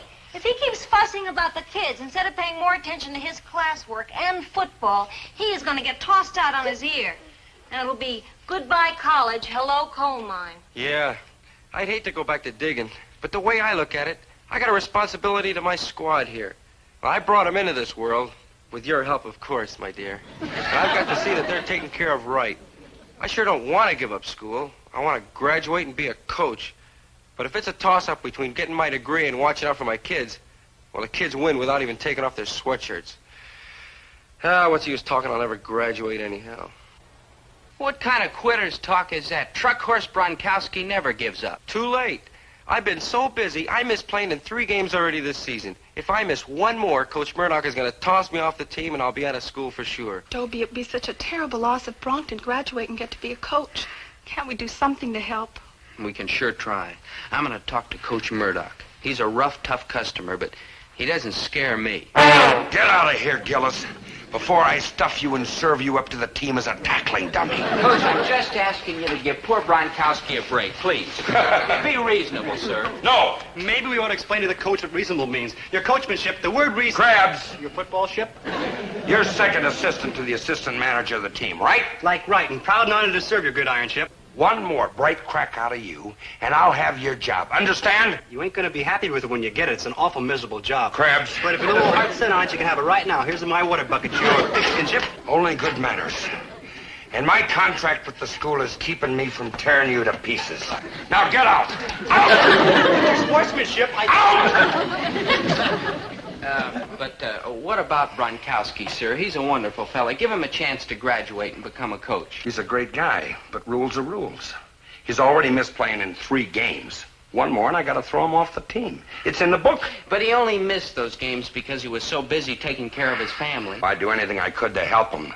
But I don't write the rules. I only carry them out. Couldn't you make an exception, sir? Kids need men like Bronkowski to be their coaches and lead them. I'm a family man myself. I know how Bronkowski feels. Of course, sir. A man with such love and devotion to his family should be honored, not punished. You're absolutely right, Gillis. Thank you for reminding me. My pleasure, sir. Then Bronkowski can miss playing in a game once in a while if he happens to be busy with his family. Are you kidding? He plays in every cotton-picking game on my schedule, or he's out on his ear. But, Coach, you just agreed that a man's family comes first. And if we don't start winning some games pretty soon, my family's going to starve. So you go tell Bronkowski he better play this Saturday, and he better play good. Now get out! Yes.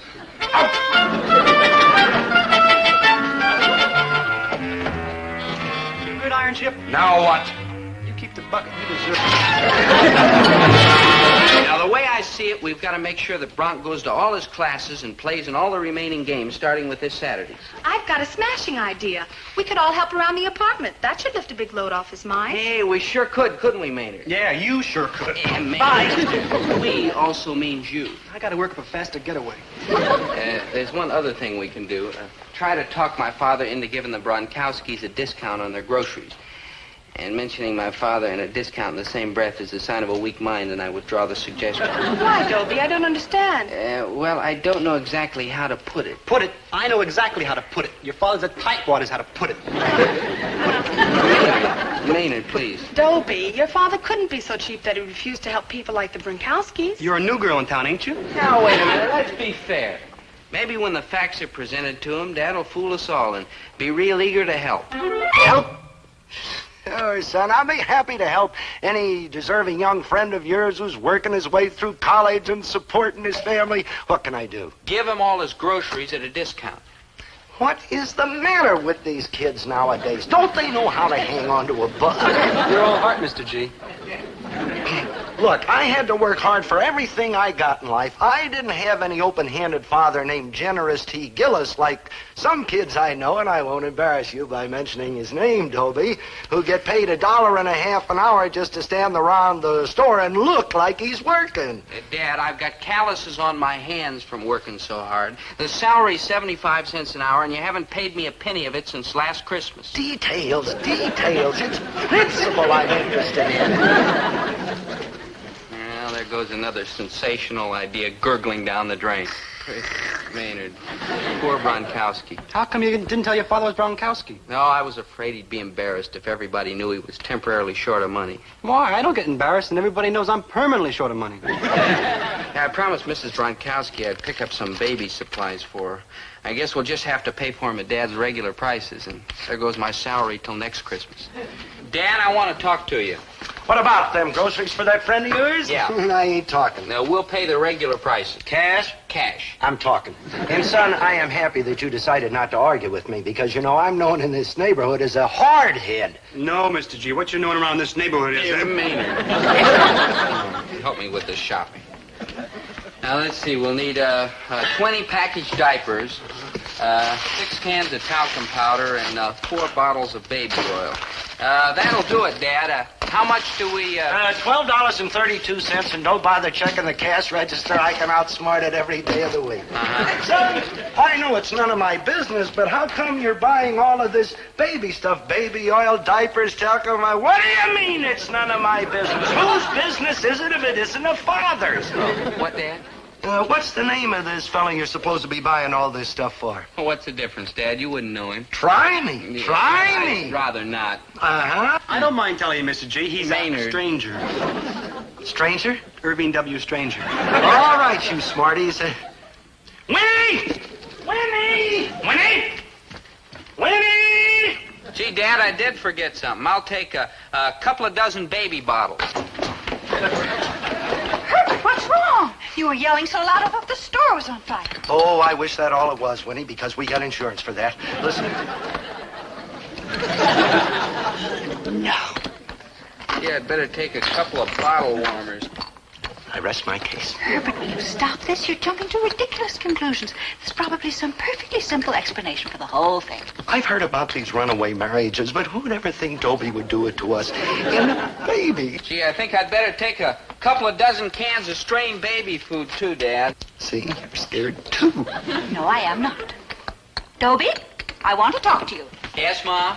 Dear, I want you to tell your father the truth. The truth about what? About, you know, dear. Mom. About me being a grandfather and your mother being a poor old grandmother. Then I must be an uncle. No, you're not. You're a father. Weren't you listening at all when I explained them things to you? Your ridiculously suspicious father has the ridiculously suspicious idea that you are secretly married and have a baby. What? All right, tell me it ain't true. It ain't true.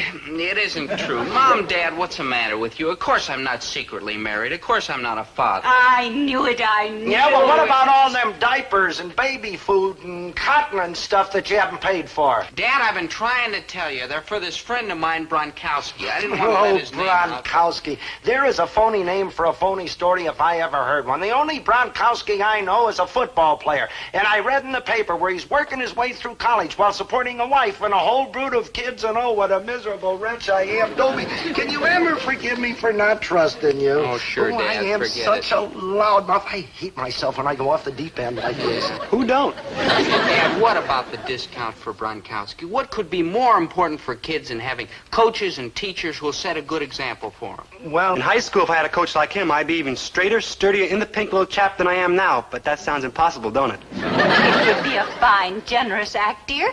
It would be your contribution to our future citizens. Well, it's an investment in people, Dad. Please. Well, who's arguing? Of course, I'm always ready to help some fine, young, upstanding citizen like Bronkowski. What do you say to a discount of 1.5%? Mr. G, you want to hear what I say to a discount of 1.5%? Never mind. Okay, 3%. Herbert. 5%, and that's my limit. 20% is your limit, so we'll settle for 25. Now, just a minute. Thank you, Herbert. Thank you.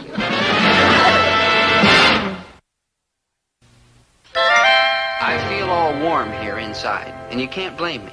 Everything's working out beautifully. With that discount he got at Dad's store, Bronkowski could afford to quit one of his outside jobs. That gave him more time for schoolwork and football. And when it comes to relieving him of his worries about the kids, well, that's another reason I feel all warm here inside. I'm keeping this bottle heated up for Randolph. Lullaby and good night. Dobie, your lullaby singing is improving all the time. Do you really think so? There's no question of it. Look. You're supposed to be practicing. I am, but I got to worrying about Leon's earache. How's the earache? How's my poor little defensive tackle, huh? Oh, relax, Bronk. Dobie took Leon to the doctor, and he says his ear is fine. Great. What about the other ear? Perfect. He's got 20 ears. That's my boy. I better get back. Boy,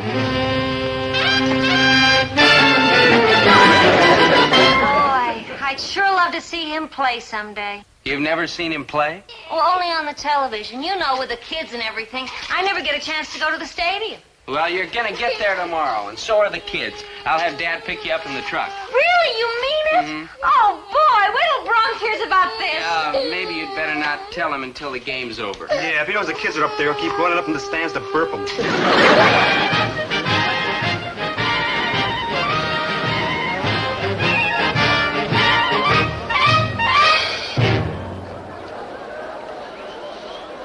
Man, I want you to get out there and give them everything you got. Wilson Tech is tough.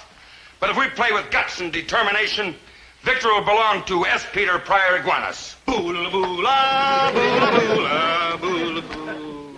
Just doing my bit for morale, your physical education ship. Bronk, I was afraid for a while they were going to lose you. But thanks to the efforts of our assistant manager here and his assistant, you made it. That's a great boy you got there, Gillis. Yeah, blood will tell. All right, man. Let's get out there and play ball. Coach, do I have time to go home and see how the kids are? Yeah, but be quick about it. Kickoff's in 5 minutes.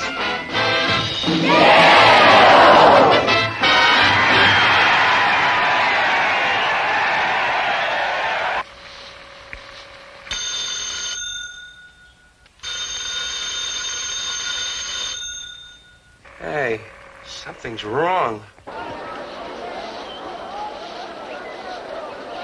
Oh, say, this is great, sitting right on the bench. Who says it don't pay to send your boy to college, huh? Hey, Dope, there's your mom up there with me, Miss Gronkowski's. Winnie! Hey, Winnie! Ha-ha, look at me! Where's Bronk? I don't think he came out yet. Maybe he's scared of crowds. I'd better go get him. We don't want anything to go wrong today. Oh, especially with Good Luck Gillis on the bench. Come on, let's see. I gotta get home. Bronk, you'd better hurry up. Bronk, where are you? Joe, the coach is yelling for Bronk. They're going to kick off. He isn't here. What? Where is he? I don't know. He just disappeared. That's like the end of his career. Well, I'll go tell the coach and then like duck. Maynard, we'll find him. There's no time, Dad. They'll have to start without him, and that's the end of his college career. Now, listen, son, I know that sometimes it seems like I'm mean and heartless and cruel and rotten and selfish. But I'm going in for Gronkowski. No, Look, thanks a lot. when a sweet kid like Gronkowski knocks himself out to working and studying and worrying just to get someplace, yours truly, Herbert T. All-Heart Gillis, has got to go along with him. Maynard, get me one of those extra uniforms. Look, I'll put his other jersey on. It's got his number on it, 49. Hey, Dad, listen. Just till he gets here. Hey, look, Dad, you Don't can't argue do it. with your father. Go out and stall the coach till I can get into this stuff, will you? Come on, Maynard. No, I gotta get out of these things first. Maynard!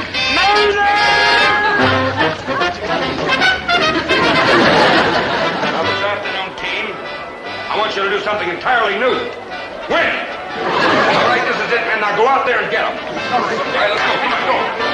Gronkowski, come on out here. Yeah, he's coming, Coach. Gronkowski. Good luck, Gronkowski.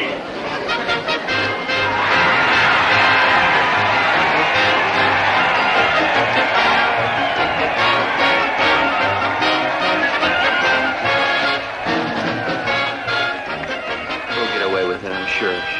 Hey, there goes the kickoff. Yeah, if Dad doesn't catch it. Come on, Gronkowski, run! Why is your father walking with the ball? For him, that's running. Come on, Dad. Bronk. Joe, you better hide your eyes. Hey, good thinking. Did they hit him? Ooh, they hit him.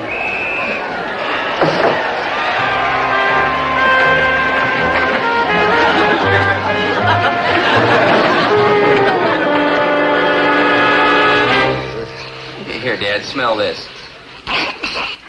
Did you get the number of that truck? Hey, I gotta get back out there. Dad, you'll never make it. But Gronkowski. He's right. We've got to keep Gronkowski in that game or they'll find out he's not here.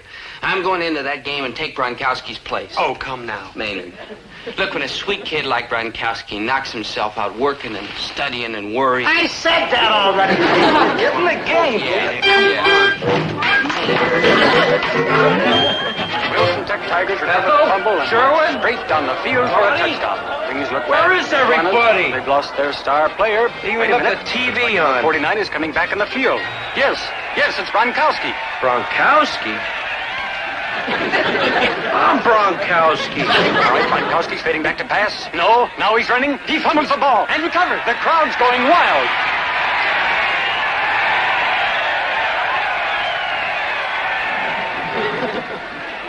Ethel! Sherwin, Randolph! What are you doing there? What am I doing here? All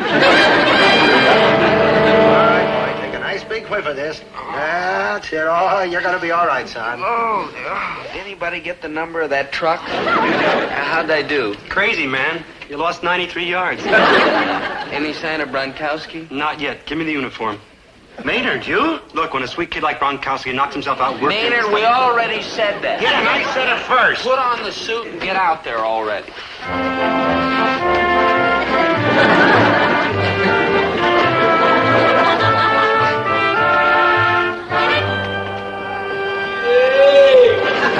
Bronkowski, the game's out here.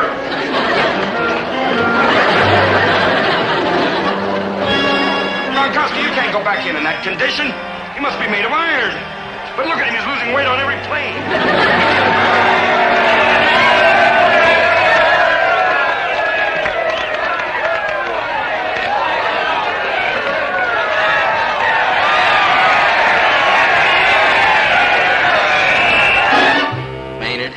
Maynard, you're going to be all right. I think. Ooh, did anybody get the number of that rhinoceros? I bet those other guys were really scared, huh? No, they sure were. They were scared they were going to kill you. Well, give me the uniform. It's my turn again.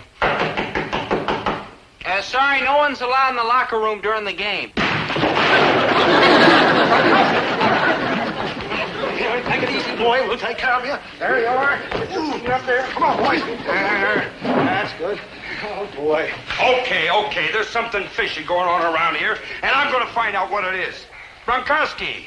Hi, Coach. Bronkowski, what got into you today? I'm sorry, Coach. I just haven't been myself. But I am now. Let me at him. That's how I like it. Hey, what happened to you fellas? You're a mess. Here comes Bronkowski now. Only 30 seconds left to play, and the score is 10-6 in favor of the Wilson Tech Tigers. Looks bad for the Iguanas. There's the whistle and the kickoff. Bronkowski has it on the 4-yard line. He's got good interference. He's on the 40, the 30, the 20. They can't stop him. He's over. It's a touchdown. There's the gun. The Iguanas win. Fans, I've never seen an exhibition like Bronkowski put on today. He literally has the strength of 3 men. You can say that again. Yes! Hooray! Oh, What's the matter, Dad? Does it hurt? no, only when I laugh.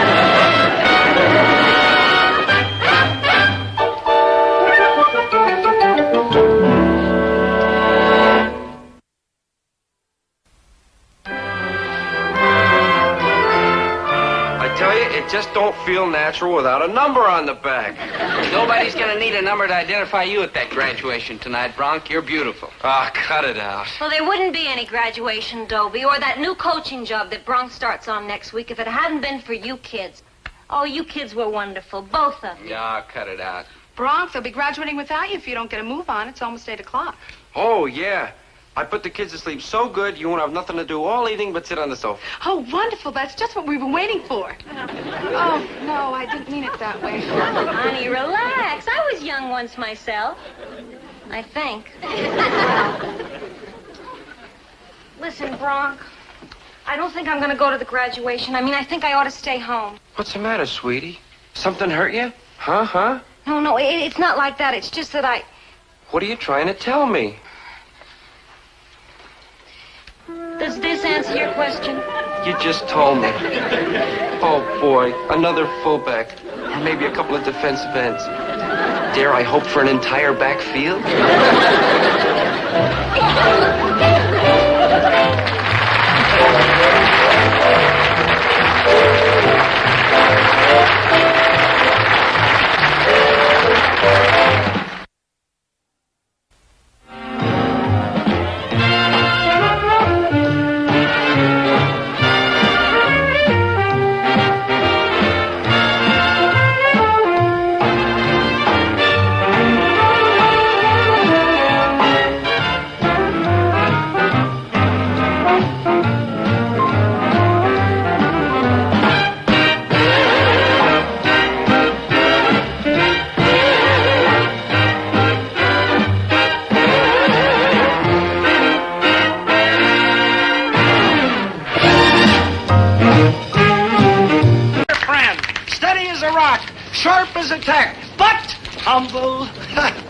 Come on, boy, get up here and say a few words for your old dad. Let's hear it now, big and Sure, loud. Dad. Huh? Vote for Gillis. Vote for Herbert T. Gillis for the Planning Commission. No, more room.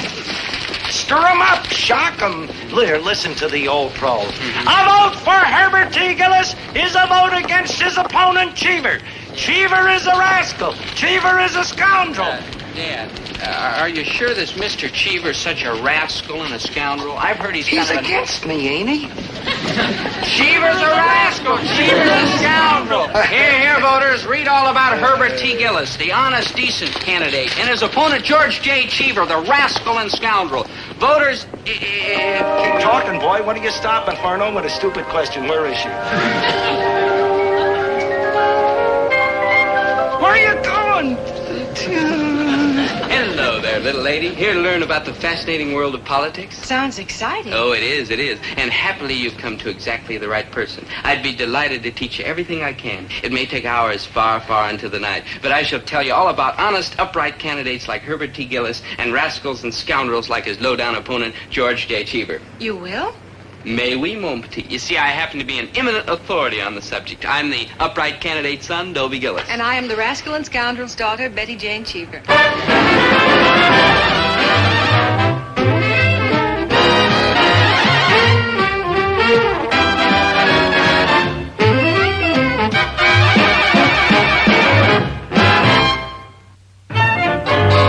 Talk about luck. I mean, you talk about luck. I wouldn't recognize it if it ran up and bit me. I see so little of it. Here I meet the girl I've been searching for all my life. And who does she turn out to be? The daughter of my father's deadly political enemy. What difference does that make when a boy and girl meet and they like each other? We do like each other, don't we? Let's get married. Does that answer your question? You're real cute. Yeah. So you see, we'd be foolish to let a thing like politics come between us. Don't you think? Don't move. I'll be right back. Dad, that girl. Okay, son, how much do you want? No, Dad. Look, you've been working hard in the store, and you need Dad. a little relaxation. Dad, Boy, look, here, look. take a couple of bucks. will you? Dad, the girl's name is Cheever. She's your opponent's daughter. Cheever's daughter? What pretty trick is she up to? I don't know. She seems very friendly. Oh, that sneaky Cheever taking advantage of a poor innocent boy. Here, son, here's $5. Go down and see if you can worm any information out of her. Dad, she's not that kind of a girl. That's what they said about Nana Harry. Dad, look. Son, we are going to run this campaign fair and square. Now, you get over there, and if you can get anything out of her about her old man, we'll smear him good. Dad, I can handle this myself. You're acting like you don't trust me. Well, of course I trust you. I trust you completely. Like as if you was my own son. Dad's suspicions about Betty Jane were ridiculous. I took her over to the campus cafeteria for ice cream, and she was very understanding when I tried to explain to her what kind of a man Dad really is, underneath. Now, it isn't easy to explain Dad to a stranger, or even to a friend. Come to think of it, I haven't got the vaguest notion of what makes him tick. Whatever Dad does, he goes all out to win.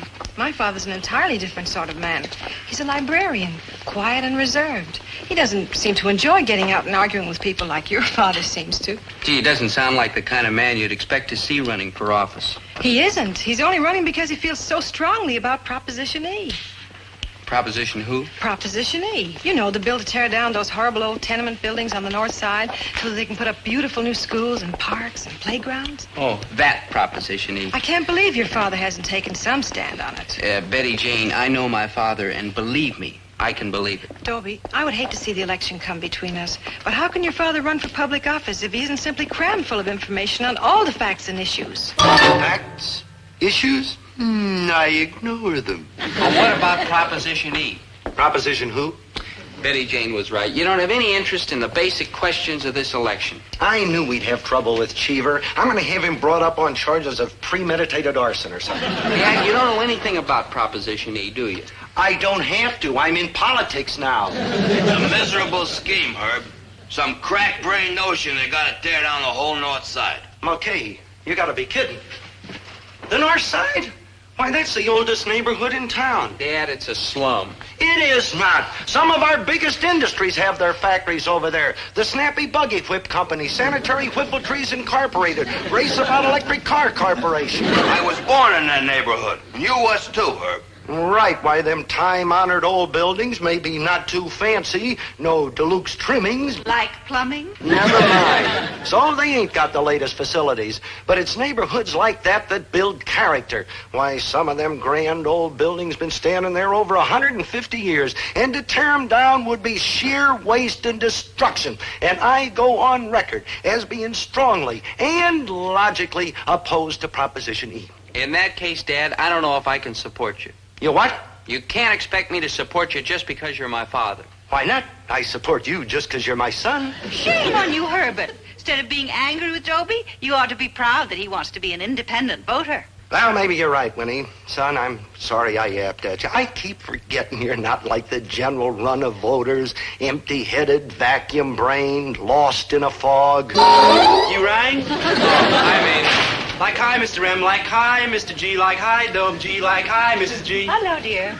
Now, there goes a typical voter. No interest in the issues. All they want is noise and fireworks. Watch this.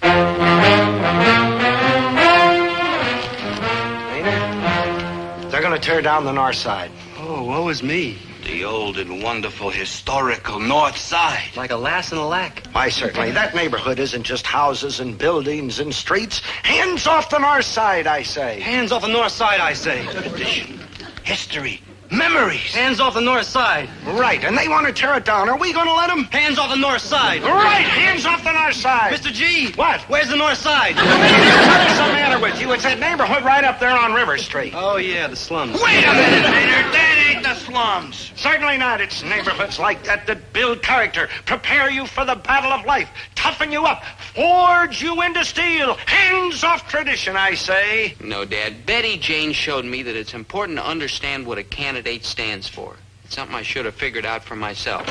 Hi, Miss Gillis. We're from the Daily Courier. Hello. Ah, distinguished gentlemen of the press. Welcome. How about a couple of pictures and maybe a brief policy statement? Hands off the slums. They build character and force us into stealing. Maynard, that is forge us into steel and far out. I have a statement to make. Now, a few words upon the issues. My opponent, Cheever, is a librarian, a do-gooder.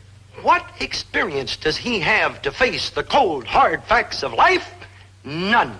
Now, when the voters find this out, I just had a great idea.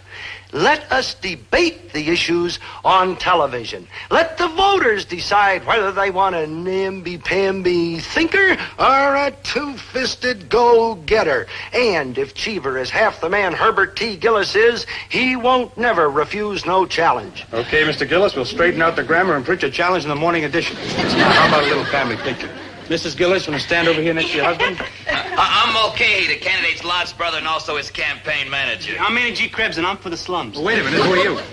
Dobie Gillis, sir. Oh, the candidate's son. We'll move over right over here, boy, next to your father. No, sir, I don't think I'd better. I mean, it wouldn't be right for me to pose in the picture. How come? Well, sir, I think my father's a wonderful guy, and I love him and respect him, but... But what? But what, son? What? But I've got to campaign for Mr. Cheever. And stay out.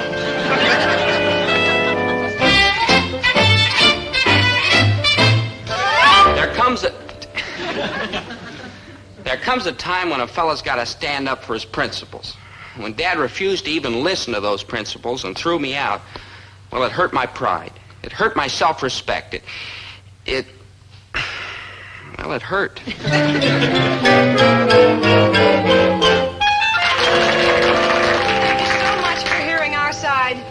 And remember, vote for George J. Cheever, friends. He's for Proposition E.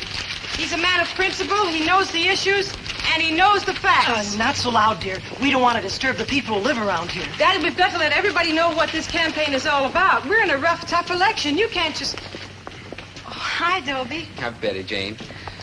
Daddy, this is Dobie Gillis. How do you do, Mr. Cheever? It's an honor to meet you. Likewise, my boy. I've heard very good things about you.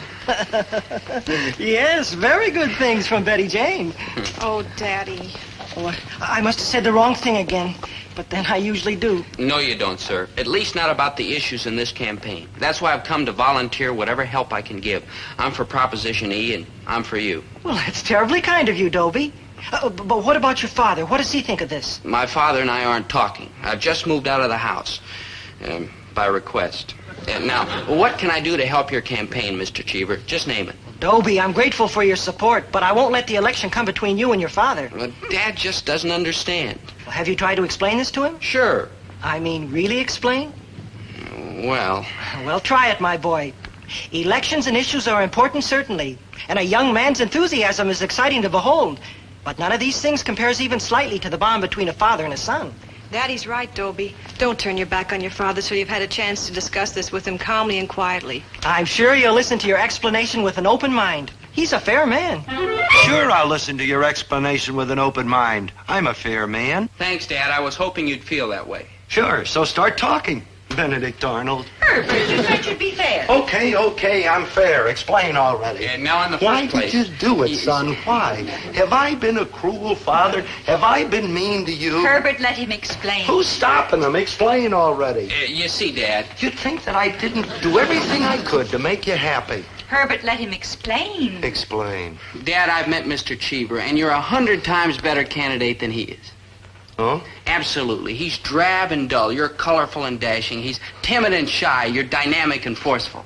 You see, Winnie, how I don't interrupt the boy when he's talking sense? You see, Herbert, what your son thinks of you. Now, you forgive him. You go ahead and forgive him. Sure, son. I forgive you. Dad. And welcome home. Thank you, Dad. You Thank just you. felt sorry for Cheever because he's a schnook, because he's dull and drab, and I'm colorful and dashing. That's right, Dad. And That's because he's timid and I'm forceful. Yes, Dad. And because he's shy and I'm dynamic. Yes, Dad. But there's one important difference. What's that? He's right and you're wrong.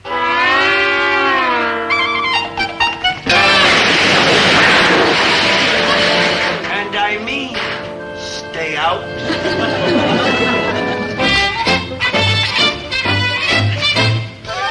So I made up my mind to move away from home for good and plunge into the campaign to elect Mr. Cheever. I had to prove, especially to myself, that I've got backbone. Yes, my fellow citizens, the issue here is progress or stagnation. Will our town wither and die, strangled by crumbling slums, or will it prosper and grow with Proposition E and George J. Cheever? Just a minute, Larry. What about loyalty? Can we believe a kid who double-crossed his own father? Sir, if my father was a candidate for the world's greatest father, I'd be campaigning for him. He's a great guy, and I love him. But he's all wrong on Proposition E, and that's why I'm for Cheever.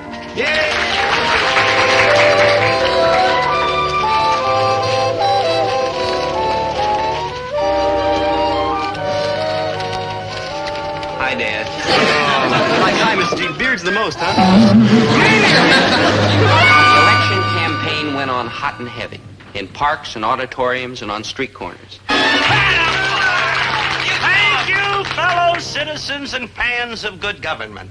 And I promise you that I shall conduct this campaign upon the highest possible level. No insinuations, no innuendos, no name-calling like my sleazy, slinky-eyed, treacherous opponent and his crooked supporters. But the big guns were saved for the television debates, and they were a smash in at least one way. They even topped the famous Kennedy-Nixon contest. They were louder. Please, the federal law specifically forbids the use of such language on the air. You understand, Mr. Gillis. Any further outbursts and we may be censored off the air. Now, Mr. Cheever, please continue. Well, thank you. Ladies and gentlemen, let me get right to the heart of the issue by stating bluntly and frankly that I forgot my glasses. Dear, I don't see very well without my glasses. Let's be honest. Mr. Cheever was not the best speaker in the world. Let's be even more honest. He was the worst. I mean, that audience in the television studio kept looking at the exits like they were waiting for somebody to holler, women and children first. But finally he finished, and then it was Dad's turn. Boy, what a difference. Mr. Cheever's speech meant very little, but Dad's speech, on the other hand, meant absolutely nothing.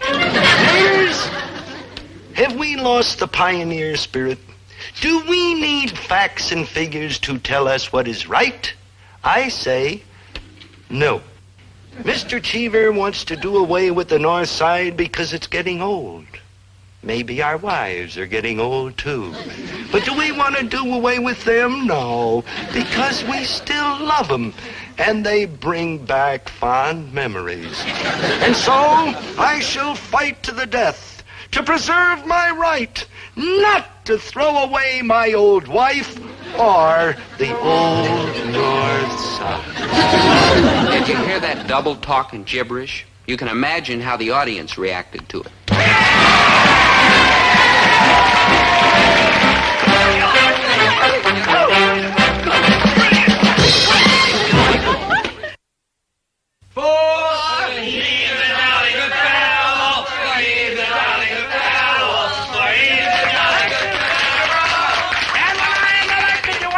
Just come down to City Hall. My office door will always be open. Good night, Mr. Commissioner. Good night, Mulcahy. For he's a jolly good fellow. For he's a jolly good fellow. Hey, Dobe, you'd have been proud of your old man tonight. They applauded and whistled and I keep forgetting he ain't here, the treacherous traitor. It seems so empty and quiet here without him. Herbert, please go and find our boy and bring him home. What shall it availeth you if you win the election and loseth your own son?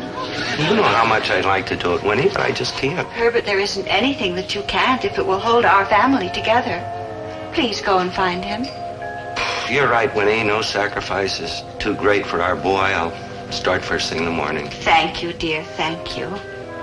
You may have to search all over town to locate him. I'll do it. You may have to swallow your pride. I'll do it. You may have to talk to Maynard. I'll do it. That ought to prove to you how much I love the boy.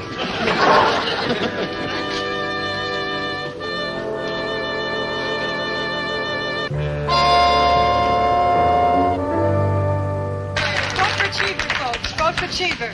On election day, get out there and exercise your franchise for good government. Like right. Don't get caught running around with no flabby franchises. Vote for Cheever like he's the most. Like he's the wildest. Like bye. No, negative. Capital N-O-E. No, I ain't telling. Telling what? Where my good buddy Dobie is. I like owe them in blood I wouldn't think. And I ain't gonna ride on my true pal Dobie. I mean, he can like rely on me. Maynard, please. Where is Dobie? Dobie who? Come on, Maynard. Describe him. Maynard, this is serious. I gotta see my boy, Dobie. Dobie who? Miss, you know where he is. Come on, please tell me. Where's Dobie? Dobie who? All right. So after the way I treated him, I don't deserve to ever see him again or talk to him again. I was mean and rude and rotten. No. You were just a little quick-tempered. He was right the first time. Maynard! I agree with you. But, miss, you gotta take me to Dobie. I gotta see him. I gotta make up with him. I just gotta. Come on now. Where's Dobie? Dobie who?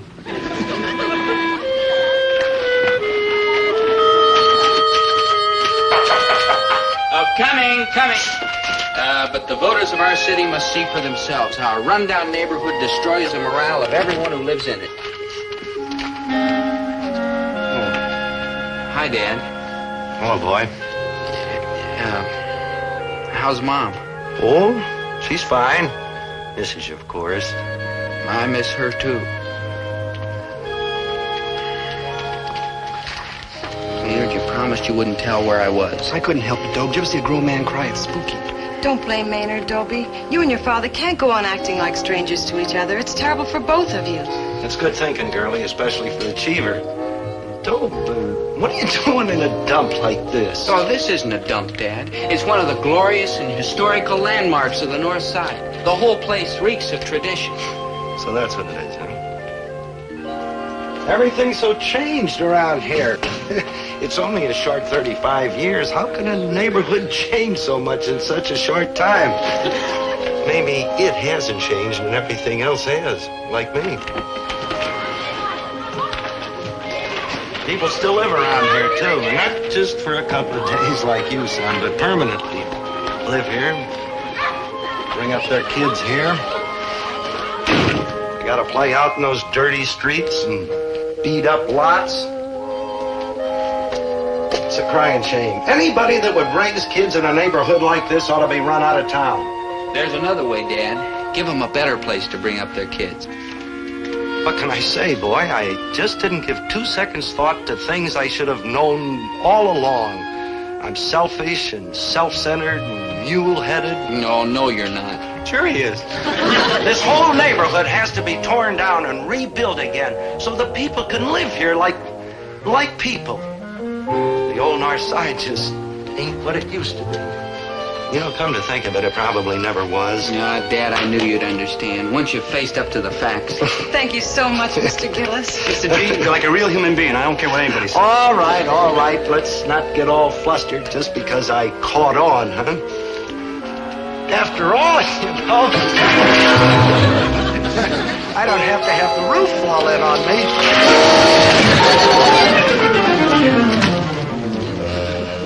Maybe it'll help. My father's a man with a strong, stubborn mind. But never let it be said that his mind can't be changed. It's a cinch. All it takes is for the roof to fall in on him. And that's why when Herbert T. Gillis showed up for the second television debate, he was a different Herbert T. Gillis. Lame brains. If we allow poverty, disease, and crime to continue running wild just because we want to hold on to something that ain't there anymore and probably never was. So I say, let's all say goodbye to the old North Side. That's yesterday. And let's get out and fight for Proposition E. That's tomorrow.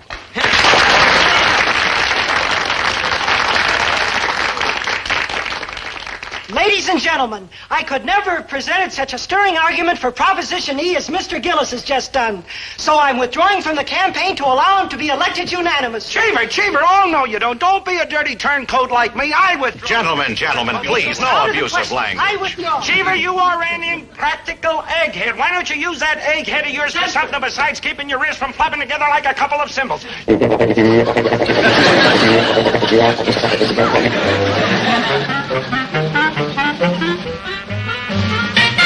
Mr. Gillis, for shame. I warned you about the censor. At any rate, the laws of our city do not allow either candidate to withdraw at this time. So the decision must be left to the voters. Voters, vote for Cheever! No, vote for Gillis! No, vote for Cheever! I am telling you! He's the one. The campaign to elect a new planning commissioner had begun. And what a campaign. It was unusual and different, and, well, what it was ridiculous. I mean, Dad campaigned for Mr. Cheever, and Mr. Cheever campaigned for Dad, and Maynard and Betty Jane and I campaigned for everybody. It's campaigns like this that make you wonder if Paul Revere shouldn't have fallen off his horse. Yes, here it is, ladies and gentlemen. I've just been handed the final tally. Cheever, 1,682.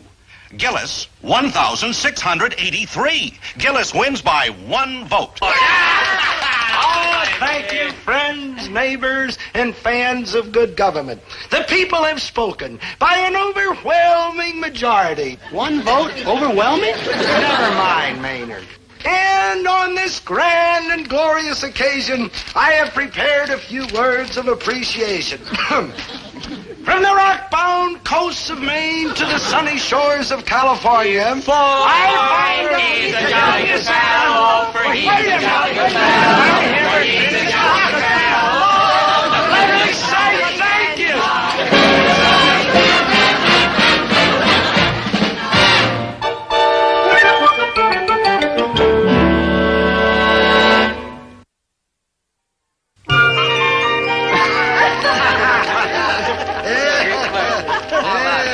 Sold this many papers in months. Yes. All right, you guys, 4 stand the grammar skates. Stand back, folks. We got a grip of the tree band. What's going on, Just past constituent? Proposition E, you know. We know, so. So we're tearing all this down. We're going to put up some new houses, schools, a shopping center.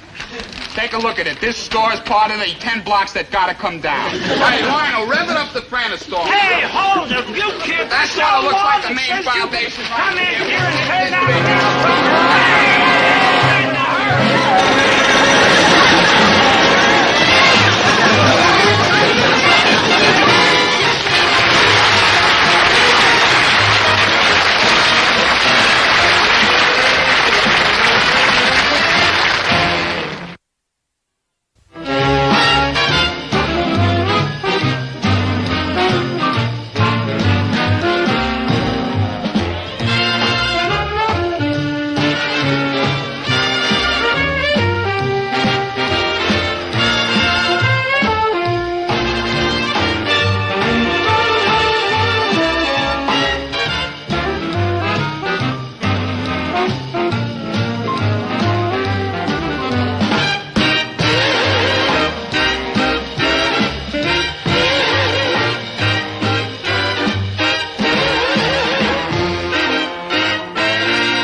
completely wrong, of course, but, well, what they are is right.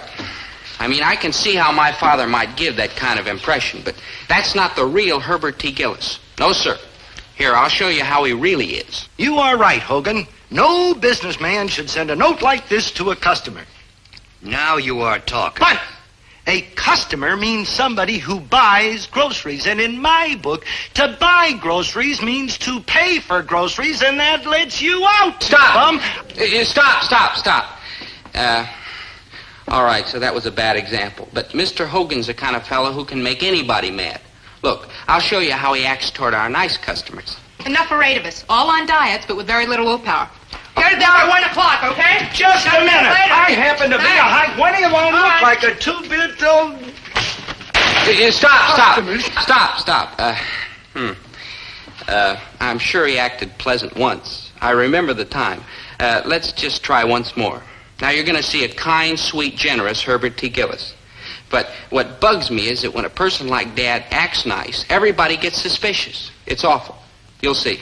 Come here, I want to talk to you. Something wrong, dear? If anything was wrong, would I be around buying high-class gifts for my loved ones? Here, you too, Maynard. Why, what in the world? Hey, Dope, that ain't your father. Somebody kidnapped him and stole his face. Maynard. I'll prove it. Ask him a trick question, like his social security number. Gee, Mr. G, bubble bath. You deserve it, kid. Come on, let's open it up here. A mink coat. Oh, Herb. For me? Well, I'd look kind of silly going to lodge in it, wouldn't I? Son, I don't want you to think I forgot you. Stop!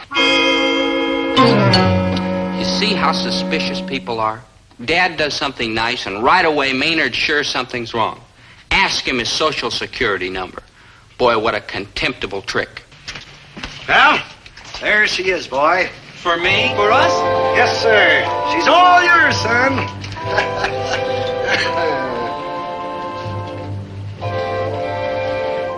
Dad, what's your social security number?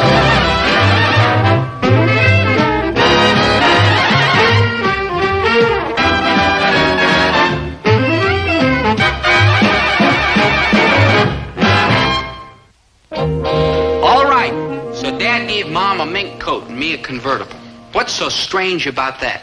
I find it perfectly natural. I don't have any questions, except one little one. Why? You want to know why? I'll tell you why. I finally took a look at myself, a good look, and I did not like what I saw. Me neither, no offense. No offense and butt out. Do you know what I have become? Well, I will tell you what I have become. Mean and rotten. Maynard, if you... No, Maynard is right. I have become a mean and rotten slave to the almighty dollar.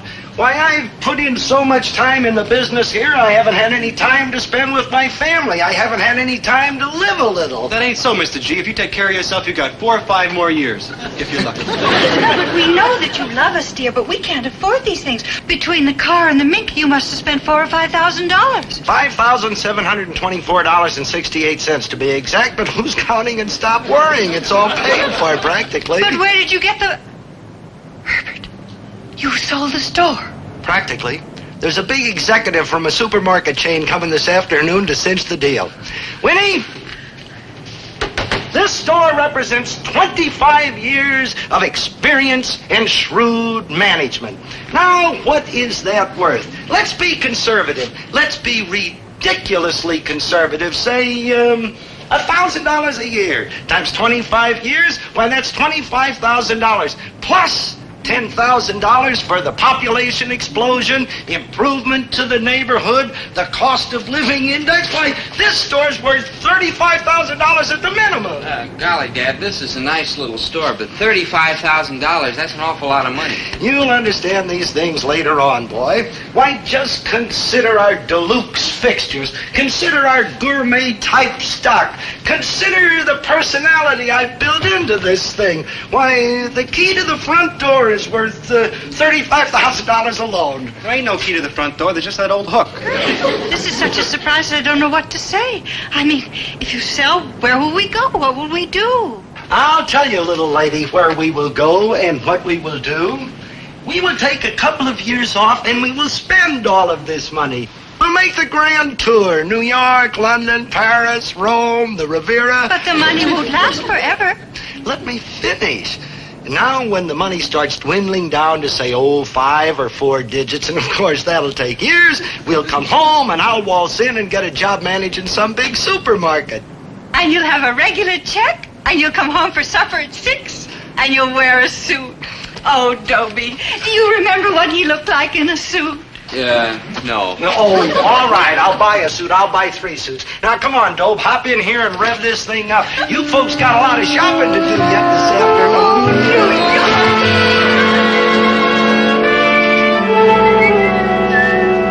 Hi, Herbie, baby. Hey, where's your apron? Look, Hogan, I got a very important business appointment and no time to jaw with you. Hey, Herb, you know that check I gave you to hold till next month? How can I forget it? Would you hold it for me till the month after next? I mean, I hate to ask. You hate to ask. You've been hating but overcoming it for 20 years. You'll do it, huh? Okay, now beat it, will you? And stop bugging me. Herbert T. Gillis, you're a great American and one heck of a grand guy. Hi, Mr. Gillis. Oh. So where's your apron? Mrs. Tarantino, I'm a busy man. I got no time for small talk. You got no time. Look at me. My husband's brothers are coming to dinner. All 12 of them with their wives. So now So you gotta run off someplace and get your nails done or something, and in the meantime you want me to pick the food for your hungry relatives and have it to the house by 6 o'clock. Well, my answer to... No, you better make that 5 o'clock. Those overstuffed chowhounds are a cinch to show up early. Thanks, Mr. Gillis. You're a doll. My name is Sam Gummidge. I'm with Mammoth Markets Incorporated. I'm looking for Gillis. Oh, well, you were looking at Gillis. Gillis? Oh, Herbert T. So where's your apron? Well, I'm sort of on the executive level around here. Management, you might say. Uh-huh. I think my letter spelled the deal out pretty clearly. She's a little beauty, no mortgage, no credit backlog, free, clear, and ready to go. I know. We checked you out in the book. Now, look, Gummidge, we are both high-class businessmen, so there's no sense in our fencing or haggling. You can see she's a buy at $40,000, but I like your looks. I like the cut of your jib. So for this afternoon only, and to you only, $35,000 takes her away. Pickle tripe. I haven't seen that in years. Oh, well, I carry it for my Deluxe Gourmet-type customers. Naturally, the neighborhood's loaded with them. Naturally, and I guess it's true for this Dice sow belly? Oh, naturally. Naturally. Now, Mr. Gillis, if I could take a look at your accounting system. Oh, she's out shopping. What? Oh, the little woman. She takes care of the books and handles all the high-type financial transaction. Oh, a mighty efficient woman. Mighty attractive, too. Sure. Naturally. Mm-hmm. Well, I think I have all the pertinent data. You've got a fair location here. Oh, right smack dab in the heart of the population explosion. This is 100% A #1 territory. Just make the check out to Herbert T. Gillis. Be sure to put the T in. That's the way they know me down at the bank. $6,000. Down payment. Full price. $1,000 for this elegant establishment? Why, that's a cotton-picking, carpet-bagging outrage. What about these deluxe fixtures? What about this exclusive stock? What about this blue ribbon neighborhood? What about my 25 years of goodwill? Gillis, you forced me to be frank. This stock is pathetic. The fixtures are obsolete. The neighborhood is 2 steps above a slum. And I've never known goodwill to pay the bill on the 1st of the month. I'm sorry. Now, here's my card. I advise you to think over my offer calmly. Good day. It's $6,000. It's an outrage, and yours truly, Herbert T. Gillis, ain't gonna take it. Ain't? $3,200 for the convertible, $2,300 for the first, plus tax, plus 68 cents for Maynard's bubble bath. Maynard's bubble bath. How does he always gets mixed up in this family? Oh, Dobie, dear, you're too extravagant. We're not actually millionaires, you know. Well, we're not worth quite $1 million, Mom, but you don't have to go around telling everybody. Son! Oh, hi, Dad. Oh, hello, dear. Yeah, hi, hello. How have you been? And simmer down. Look, Just because we've got all this money don't mean that we couldn't be a little conservative. Well, of course, dear. Sure, Dad. Now, excuse me. I want to go out to the car and bring in the other packages. Yeah, you know, we don't want to act like these nouveau riches type. Like and gangway, throwing like our beep, money beep. all over the place. I was thinking, Winnie, that, you know, we shouldn't embarrass the neighbors by spending it all at once. Maybe we ought to kind of like taper off, change our Like way of gangway, life like gradual beep, like beep. this. Let's not spend it all in one place just for appearance's sake, you know, and then I could go out and get a job managing some supermarket. A job? Why, Herbert? Oh, just to pass the time. A job will help me taper off, you know. Job? Did you say job, Dad? Why? Well, to keep busy. Why else would I want a job? A job, Mr. G, how come? To stay out of the poorhouse. No, what I mean is, you can't just turn an old fire horse like me out to pasture just like that, you know. I gotta get back to civilian life by easy stages. Well, yes, dear. I suppose you would feel better that way. But, dear, where are you going to get this job? Well, it's not a job exactly. It's more like a position. Well, where are you going to get this position? Well, do you remember Fred C. Dobbs, my good buddy down at the Bison Lodge? Of course. And do you remember his son, Fred C. Dobbs, Jr.? Yes, a darling little boy. Always used to run around hugging that big teddy bear. Winnie, I got news for you. Today, Fred C. Dobbs, Jr. just happens to be the general personnel director of the biggest supermarket chain in the state. And I know he's going to be very happy to give yours truly, Herbert T. Gillis, that he used to call Uncle Herbie, an executive type position that I am capable of filling.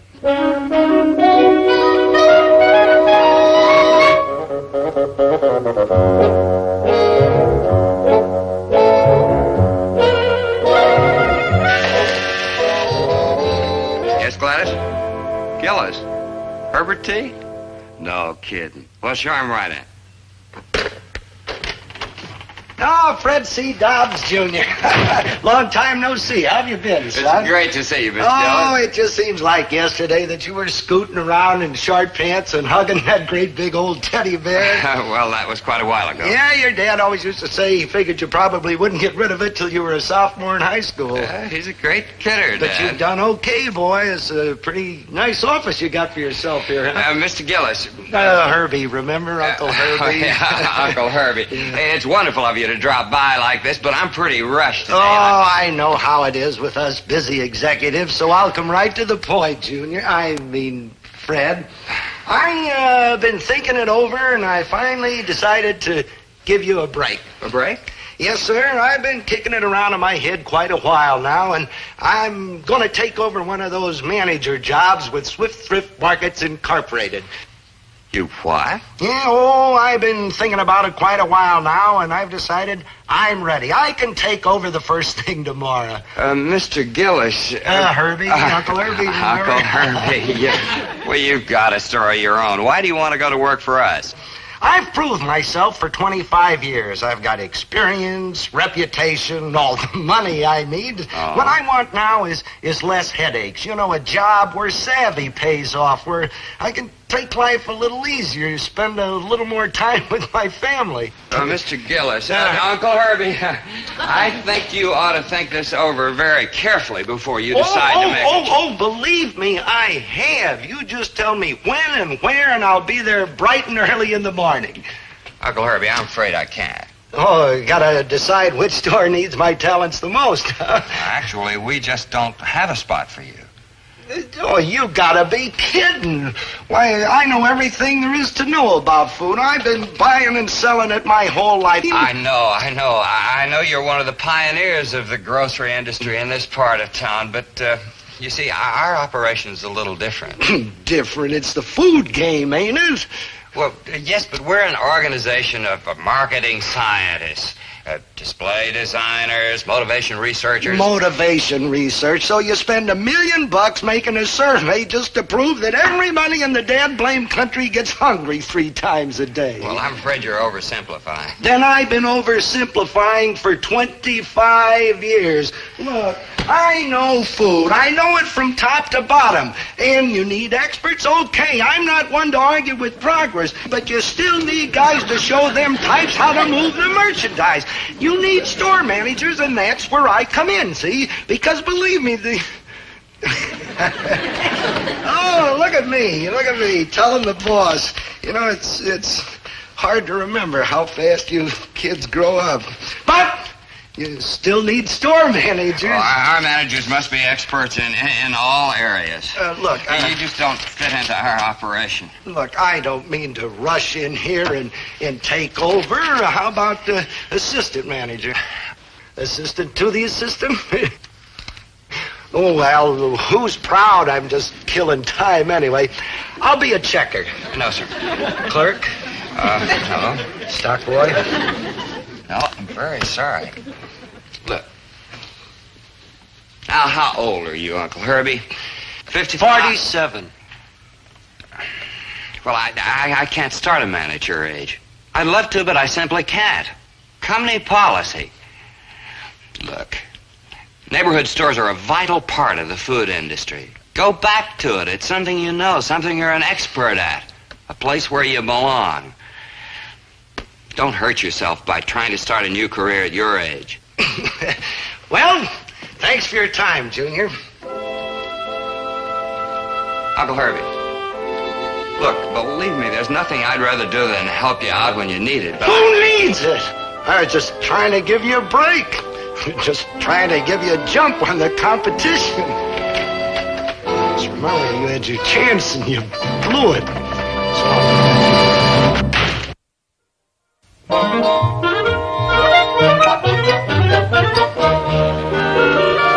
Hi, Francie, Dobbs Jr., how good to see you. hello, Mrs. Gillis. Aunt Winnie. Hi, Junior. How are you? Fine, how are you? Is Mr. Gillis around? I mean, Uncle Herbie. No, dear. He just telephoned he'll be home in about an hour or so. My, how time flies. Why, it seems like only last week that you were running around in short pants hugging that great big teddy bear. Yes, well, that's been quite a while ago. Oh, my, how you used to love that bear. Why, your daddy used to say that you wouldn't let go of it until you were a senior in high school. Sophomore. Aunt Winnie, I'm worried. Oh, dear, don't let it worry you. Why, it's perfectly natural for children to love their toys. Oh, no. I mean that Uncle Herbie came to my office today and begged me for a job, any job. Oh, that. Well, Herbie just wants a job to keep busy. Well, I don't get it. Didn't he tell you? Why, he sold the store. He had a good offer. $35,000. Not bad, huh? From now on, he's going to take life easy. Just have fun. Oh, well, now, hold on a minute. You say $35,000? Well, of course, it's worth a lot more, but you know Herbert, he hates to haggle. Well, who's buying it? It was Gummidge who made the offer. Gummidge, from Mammoth Stores? Oh, well, something's very, very wrong around here. Don't misunderstand me. It's a very nice little place. It's worth $5,000 or $6,000 anyway, but $35,000. Really, Junior? If my husband says... Oh, hello. Mr. Gummidge, please. Oh, hello, Horace. This is Fred C. Dobbs, Jr. I'm calling as an old friend of Herbert T. Gillis. I understand you made an offer to buy his store. Uh-huh. Oh, I see. 6,000. Well, okay, Horace. What? Oh, no, Mr. Gillis is a nice enough fellow. Oh, well, I'm sure he was just on edge when you talked to him. Oh, okay, but I'll see you around, Horace.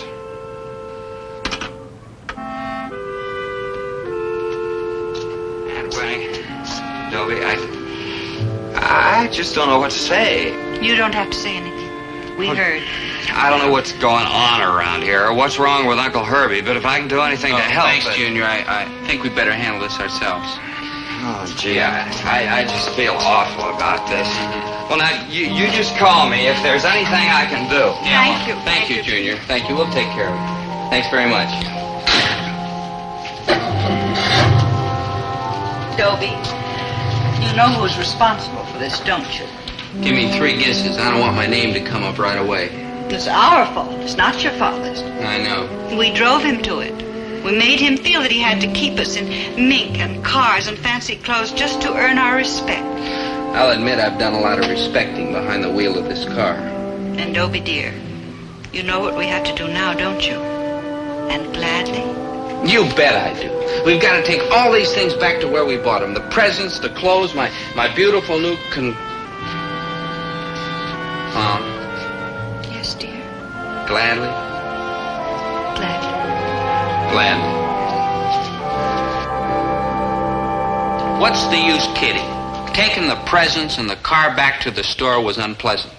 Well, maybe not really unpleasant. I think the word for it is murder, but it was worth it. I mean, just look at what a sweet, wonderful guy my dad really is. Winnie! Dobie! What's going on around here? A man leaves the place for an hour and the whole joint falls apart. You hold it. Hold it. The wrong film again. Well, you can't blame Dad for being in a low mood. Getting turned down for a job like that's enough to make anybody feel beat and miserable and useless. You rang? Oh, hello, Maynard. Like, hi, Mr. G. You seen Dobe around? Huh? Dobe, your son. You remember him, kind of medium tall with brown hair? Maynard. No, I'm Maynard. Dobe's your son. You remember him. I know you're Maynard. I remember him, the international playboy. That's the fellow. Yeah, I think he's upstairs. No, he isn't, Dad. He's right here. And so is the international playgirl. Oh, bonjour, mes amis. And what are you international play people doing here while the smart shops are still open, huh? Drop the act, huh, Dad? Drop the act? What act? What are you talking about? Dear, we know the truth. We talked to Junior Dobbs. And he told us about Mr. Gummidge and the $6,000 offer for the store. Junior Dobbs, Gummidge, six, well, I don't know what you mean. I mean, after all, Winnie, I've been dreaming again. Then I started making things up, and then I start believing in myself. Oh, I'm just no good. He's got a point. Maynard. Dear, don't blame yourself. It was our fault if we hadn't been just so thinking about ourselves all the time. $6,000, boy, that's a lot different from $35,000. Yeah, about $400 or $500 different. So the convertible's back on the showroom floor. And the mink is back at the store, and so are all the other clothes. Sorry I can't return the bubble bath, but it's all used up. It was delicious. I want you people to have those things. Dear, those things are not important. So we'll lose a few bucks in deposits. No, I don't deserve a warm, loyal-hearted family like you. Sure you do, Dad. No, I don't. Yes, you do. No, he don't. Yes, I do, and never mind. You're a fine man, Herbert. And we love you even if you're not a millionaire. That's a wonderful sight to behold, isn't it? Dad and his family back together again, and happy. But there was still something missing.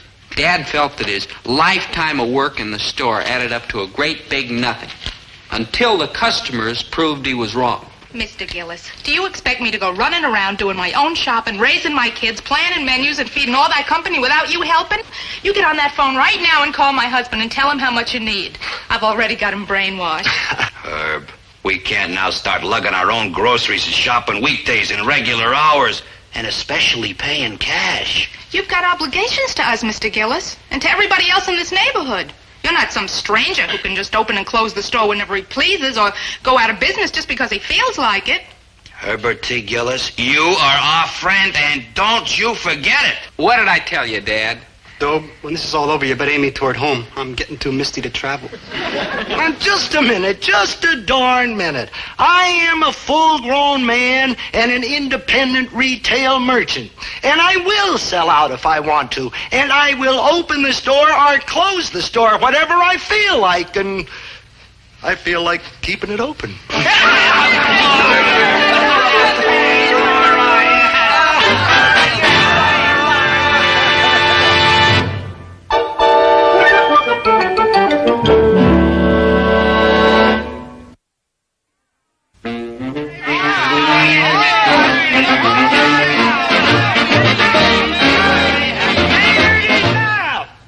Look, this is a business establishment, not a three-ring circus. I got work to do. Come on, out, everybody out. Here we go, that's it. Come back and get me. You take the afternoon off, Dobie. You take as much time off as you want, baby. Me too? Oh, no, honey.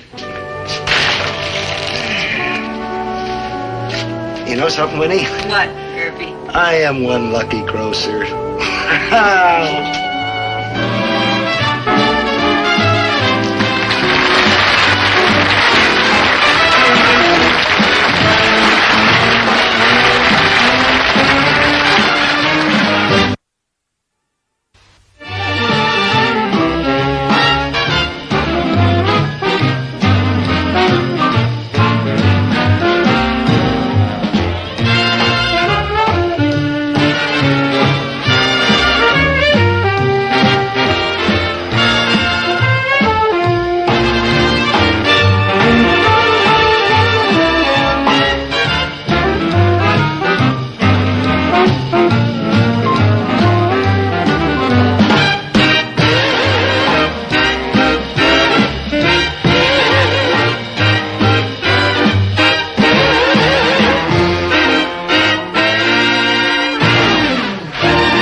TikTok queen হইতে যা যা লাগে, মানে নাচ, গান, অভিনয় আর শাবনূর মৌসুমীকে হারায় দেওয়ার মতো এইসব যা কিছু সবই মালার আছে।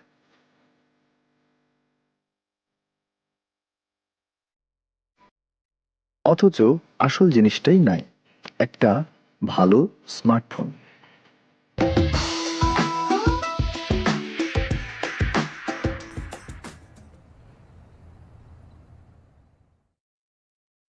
আমি আমার জীবন দিয়ে ভালোবাসি মালাকে, মালা তার জীবন দিয়ে ভালোবাসে টিকটককে।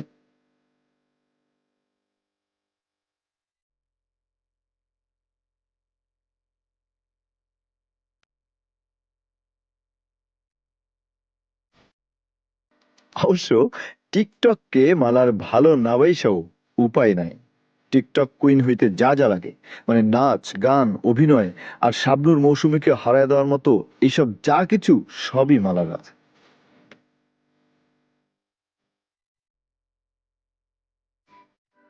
অথচ আসল জিনিসটাই নাই, একটা ভালো স্মার্টফোন। ফলে আমাদের দুজনের একসাথে দেখা একটাই স্বপ্ন একইভাবে ভাঙা যায়।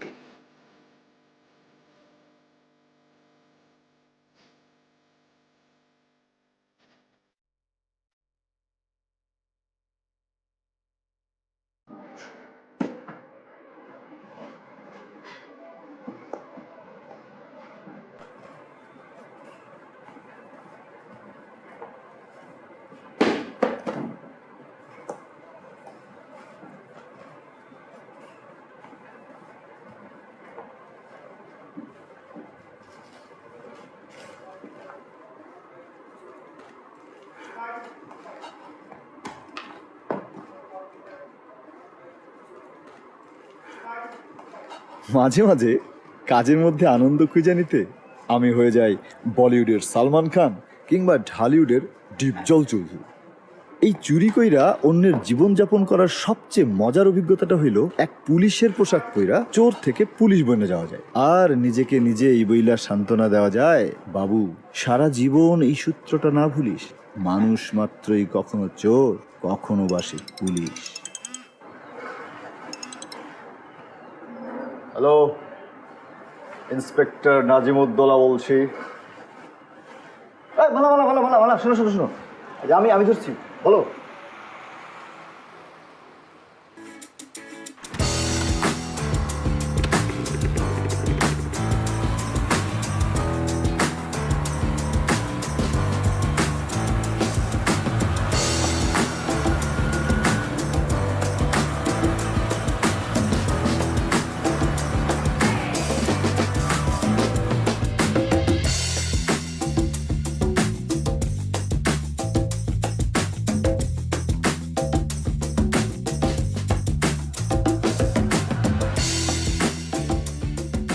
আমার পকেটে 20 টাকাও নাই, অথচ আমি মালার জন্য মোবাইল পছন্দ করি, মোবাইল মার্কেট ঘুইরা ঘুরি, যদিও জানি না মোবাইল কেনার টাকাটা কই থেকে আসবে।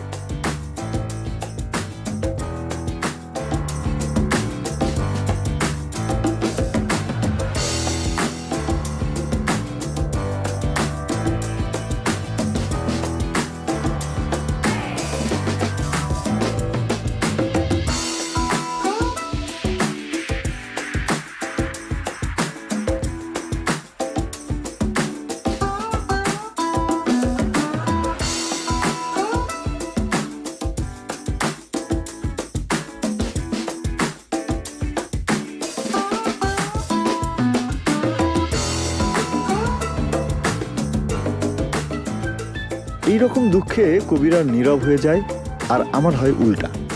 আমি মনে মনে বলি, হায় রে মালা, তোকে দেখলেই কমে যায় হৃদয়ের জ্বালা, অপেক্ষায় আছি তোমাকে করব এমন কাবু, প্রেমে পাগল হয়ে সারাদিন শুধু ডাকবা বাবু বাবু বাবু।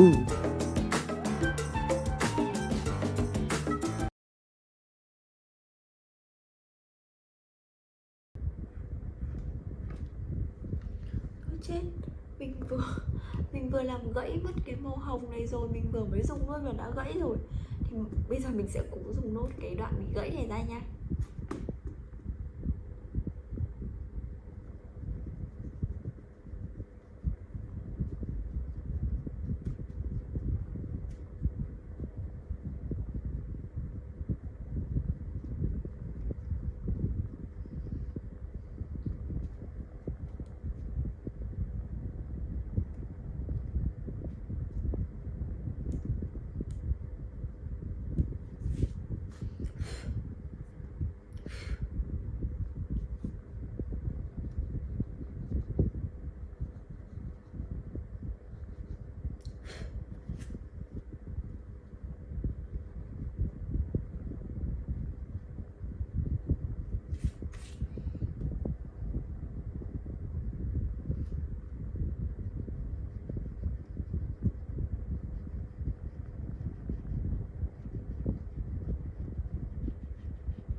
vậy là mình đã tô hết những cái ô mà cần phải tô bằng màu hồng rồi nha.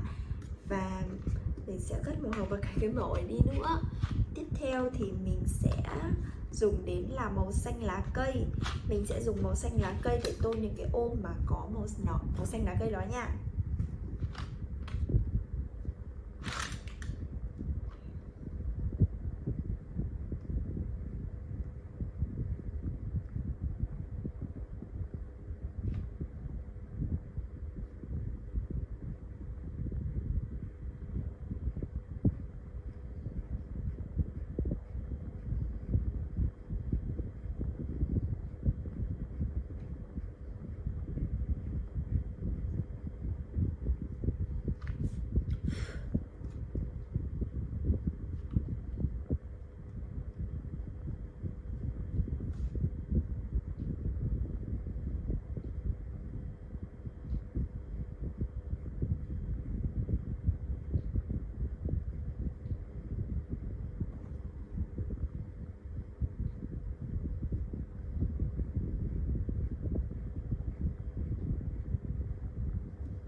bạn nhớ là mình lên đẩy kỹ xem mình đã tô đúng ô và đã đúng màu rồi chưa nha.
vậy là mình đã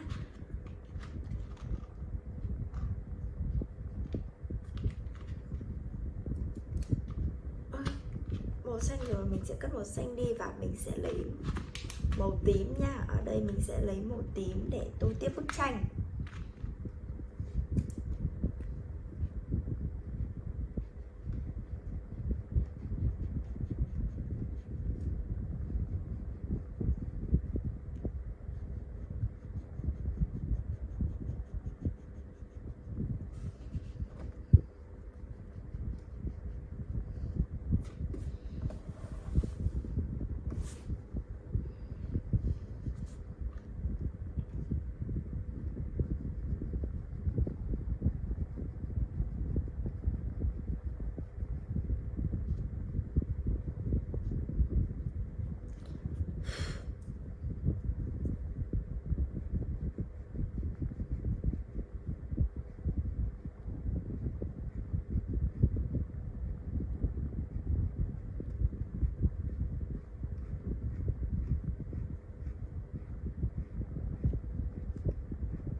Và tiếp theo thì mình sẽ lấy màu vàng để tô tiếp bức tranh nha.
xong màu vàng rồi, bây giờ mình sẽ cất màu vàng đi và mình lấy màu đen nha.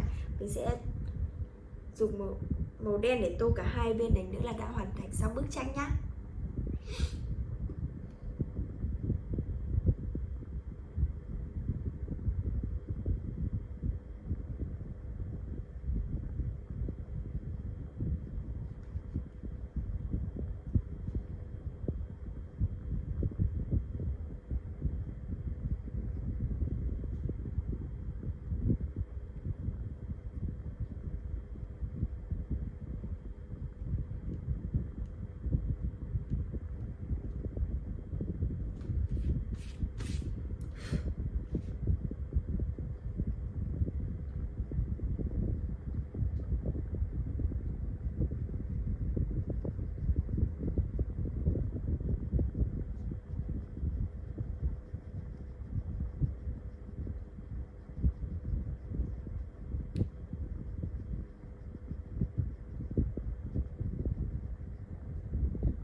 Mình đã tô xong bức tranh rồi và bây giờ mình sẽ cho các bạn xem bức tranh của mình. Đây là bức tranh của mình sau khi đã tô màu xong. Đẹp đúng không? Và video của mình đến đây là kết thúc rồi. Xin chào và hẹn gặp lại các bạn ở video tiếp theo nha. Bye bye.